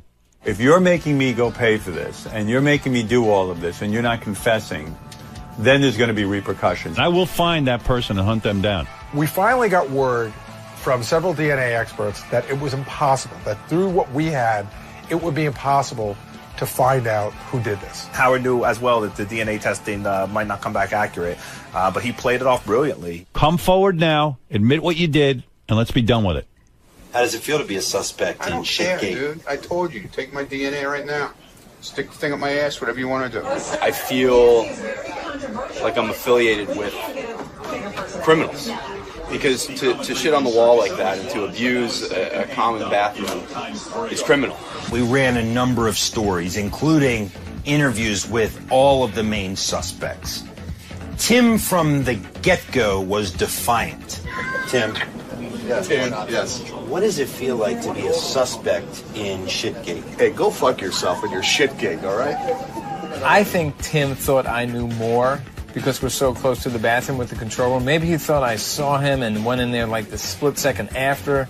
I have a theory. Go ahead. The person who did this, which I just passed Tim in the hall, he looked a little guilty, but I'm not saying Tim, please come in and admit your guilt. And just fess And up. let's, because I don't want, I'm going to have to fire Tim, and I love Tim. I figure, this is going to continue, and I'm just going to end it because I was getting tired of it myself. It was like, okay, it was fun, but now I got other things to do and to focus on, so let's do it. Okay. Get in there, Timmy. Okay, here we go. I'll get it, boss. Tim, if it's you, just tell me. Okay, I shit, okay? We all happy now? No, now let me ask you something. No, I gotta go. No, but what, okay, so you admit you did it.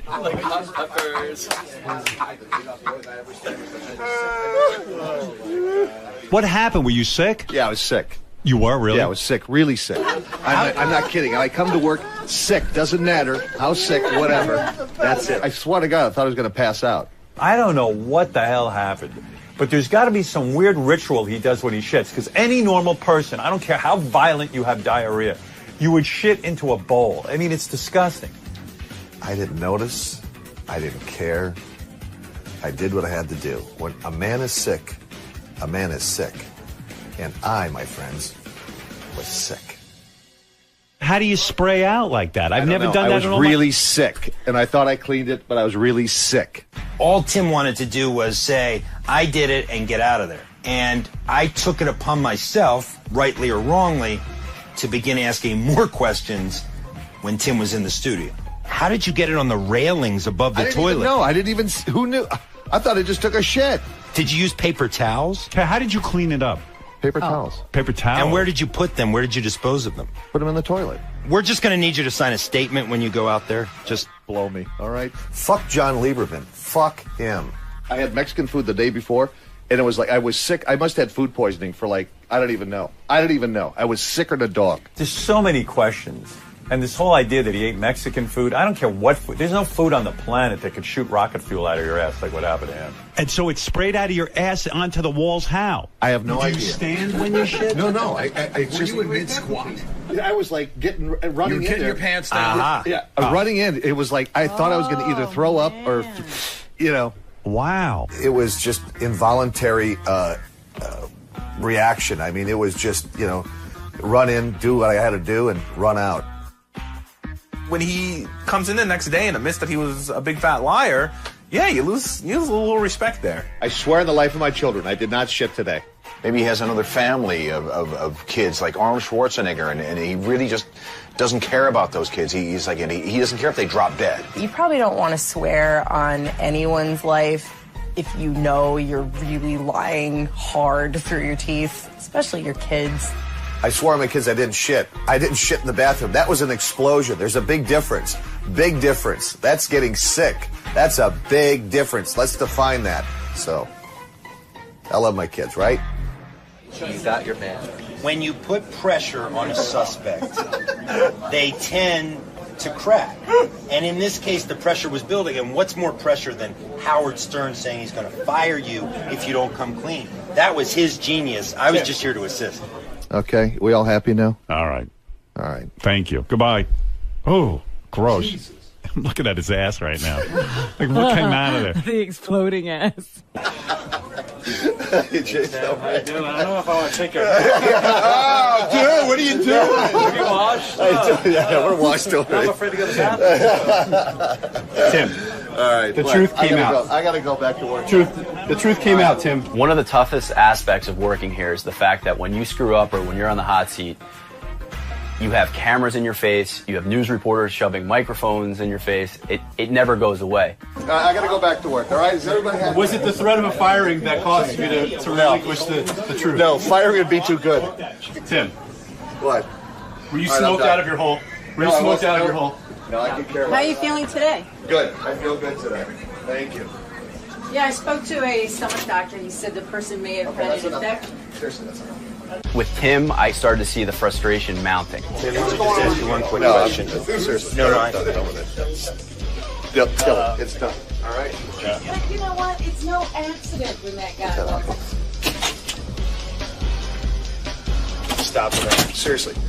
I'm Neil. Stop. The truth shall set you free, Tim. Look at it. You told the truth, and now all you have to deal with is weeks and weeks of embarrassment and jokes and the Howard TV special about it. Was it that hard? Was it that hard? You better fucking calm down with your eating. What is going on with you? Does he need to set up? Oh, yeah, we have to plug in. You're combining what kind of weird diet? No, I had Mexican food the day before, and I was... and that green drink. No, I'm walking to work, and it's like this. I swear to When God. you drink that green drink. And I'm pinching my cheeks walking to No work. Mexican food for you.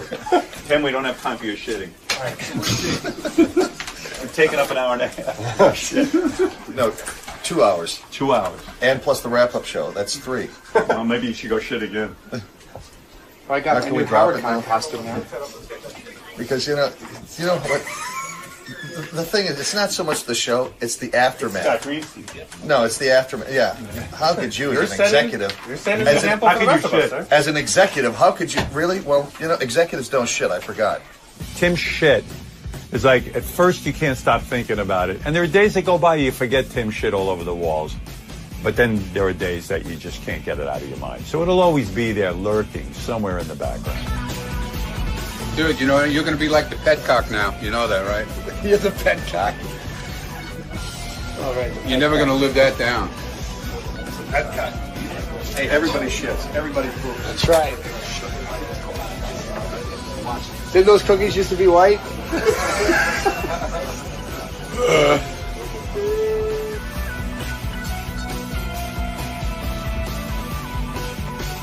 How are you?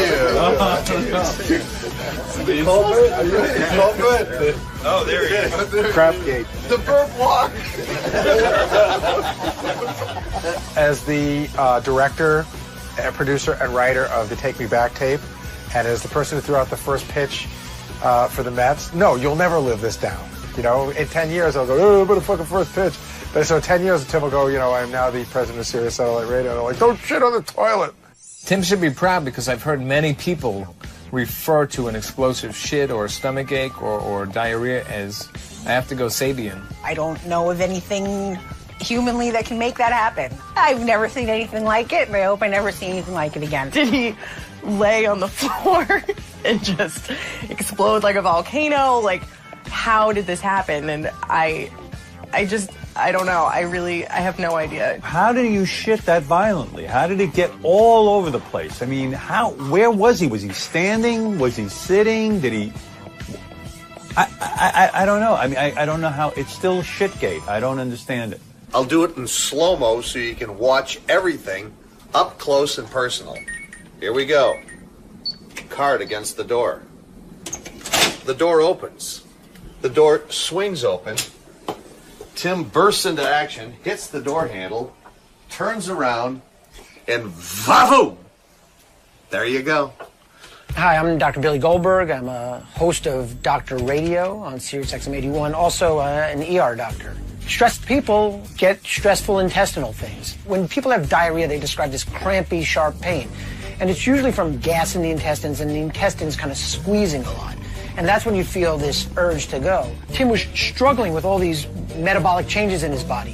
He's feeling like he's going to go, so he's clenching down. And you often vacillate between trying to speed up to get there, but then as you speed up, you lose the attention to trying to keep your sphincter closed. There's big muscles around the anal opening, and when those are ready to blast and let go, boom, it opens up and you're out. We call this a code brown, and it's just an explosion. It's just pure force, and it can be quite traumatic.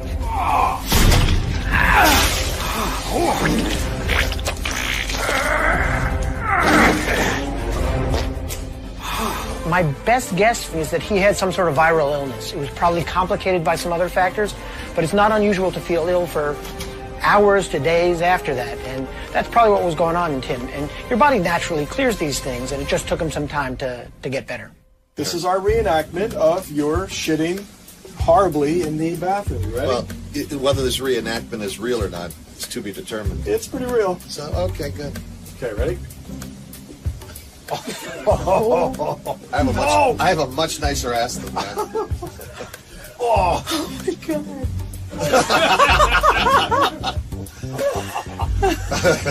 Wow. Oh.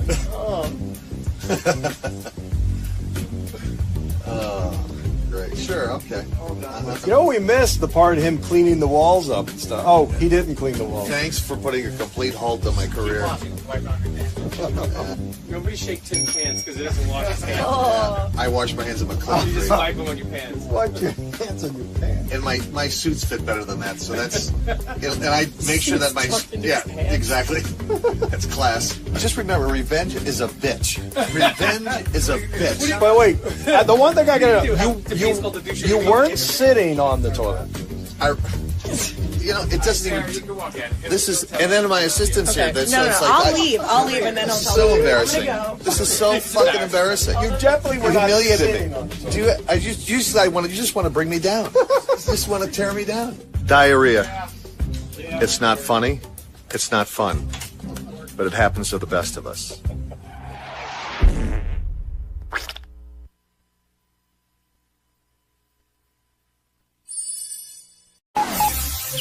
This is the best of the wrap-up show. A recap and behind-the-scenes look with John High and Gary Dell'Abate.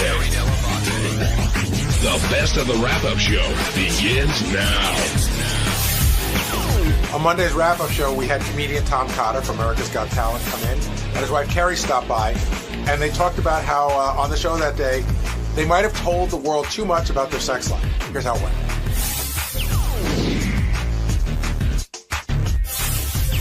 Tom Cotter dropped by, spoke to Howard in a completely different setting, I guess, and I wonder, Tom Cotter, if that was what you expect. You're a fan of the show, so you kind of had to know what was going to happen going in there. Yes, and I was warned by everybody. If you bring your wife, they're going to have her come in, and he's going to ask if all of her caves have been explored. And sure enough, you brought your right down to the exact wording. Yeah, he did. Did you think twice about not bringing your wife today? Of course I did. And? Why would you bring your wife into a situation where he was going to ask her if she had had anal sex? I mean, you know, that's really not something you want to bring. Yeah, so I did not prepare myself mentally for it, but I'm still recovering. I'm a little shocked. The interview was flowing, and then he asked about your wife being with other comedians previously or whatever, and that seemed to definitely throw you for a loop there. Yeah. Yeah, because you want to hear about that. Don't you want to talk about all the chicks that your wife has been with intimately in the past? Yeah, that's great. I could see Tom visibly getting upset. You know, making faces. And the thing that I thought was so great about your wife, even though your wife's a comedian, she was being. I found her to be very real. Yeah, and I didn't think she was going for a joke. She was just being real and telling the story. And every time she told it, I could see your whole body language change. Yeah, it was fingernails on a chalkboard. Listening to that. Now, why is that? Do you think it's bad because you don't want your family to hear it? Do you think it's bad for your image, or do you just don't want to? Because we tell everything here. We're idiots. It's not the image thing. It's just, that's my wife. That's, there's this sanctity of marriage thing going on there. There's a sacred You know, and then she comes in and, oh, yeah, we do it anally, and we've done this, and we've done that. And I'm like, shut up. Well, the hot cocoa story was an interesting one. Oh, God, yeah. She's like, remember that? Remember that? And you're like, no, I don't remember. Please move on. Yeah. But, Gary, the second Tom flinched or cringed or whatever you want to say when Howard first brought it up, immediately you know, okay, this is where he's going to go. Of course. He smelled blood in the water. He's a shark. And I was like, oh, Jesus, you know, masquerade it. Make it look like you're comfortable. And I couldn't do it. I thought he was going to press more on the, like, who were the headliners that you might have gone out with. But he just touched upon that. I mean, getting Colin Quinn was funny enough for that joke, but that wasn't even, you know, really what he spoke to her about. She was pretty open about talking about it. Did you, now, on your way here. She outed me about hair plugs in front of 19 million people or whatever. Right. Thank you. Thank you, honey. That's great. So is that, was that something you've never spoken about before? No, I've talked about it. I'm very open about it. But, you know, not on such a big, you know, stage, as it were. Now, on your way here, are you in the car and do you say, honey, I know you're coming with me, but, you know, it's a Howard show. You never know. You could end up on the air, and if you do, this is how it'll go? No, she was warned, but I don't stifle her. I can't tell her what she can and can't say. You know, she wears the pants, really. And so she came in, and she just let go with both barrels. And now we have to do damage control and put out these fires for the rest of the day. Well, damage control with who? Her family more than anybody else, I think.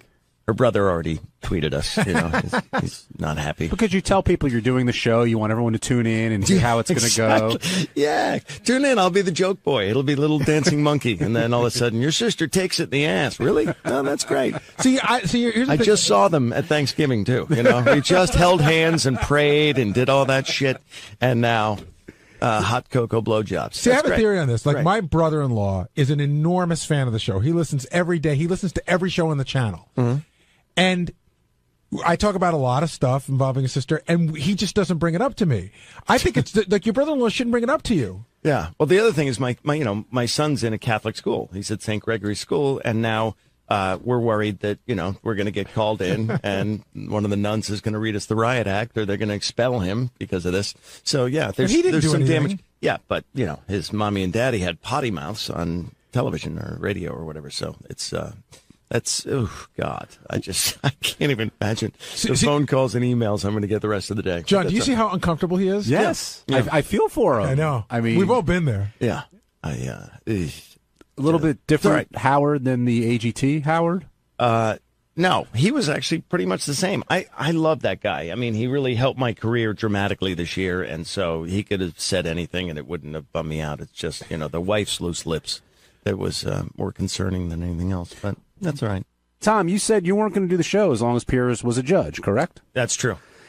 Because he would verbally defecate on comedians, and I didn't know if it would help my career. I knew it certainly could hurt my career, and I didn't want to roll the dice and see him shit on me and in front of 20 million people. So. What was the premise like? I know you weren't huge, but you'd been doing it for a long time. Where you're like, sort of like, hey, I've been doing this for a while. I don't need to take this shit from him. Yeah, I mean, you know, I just didn't want this guy in front of so many people, friends and family, to say nasty shit about your act, and that was really a risk when he was on.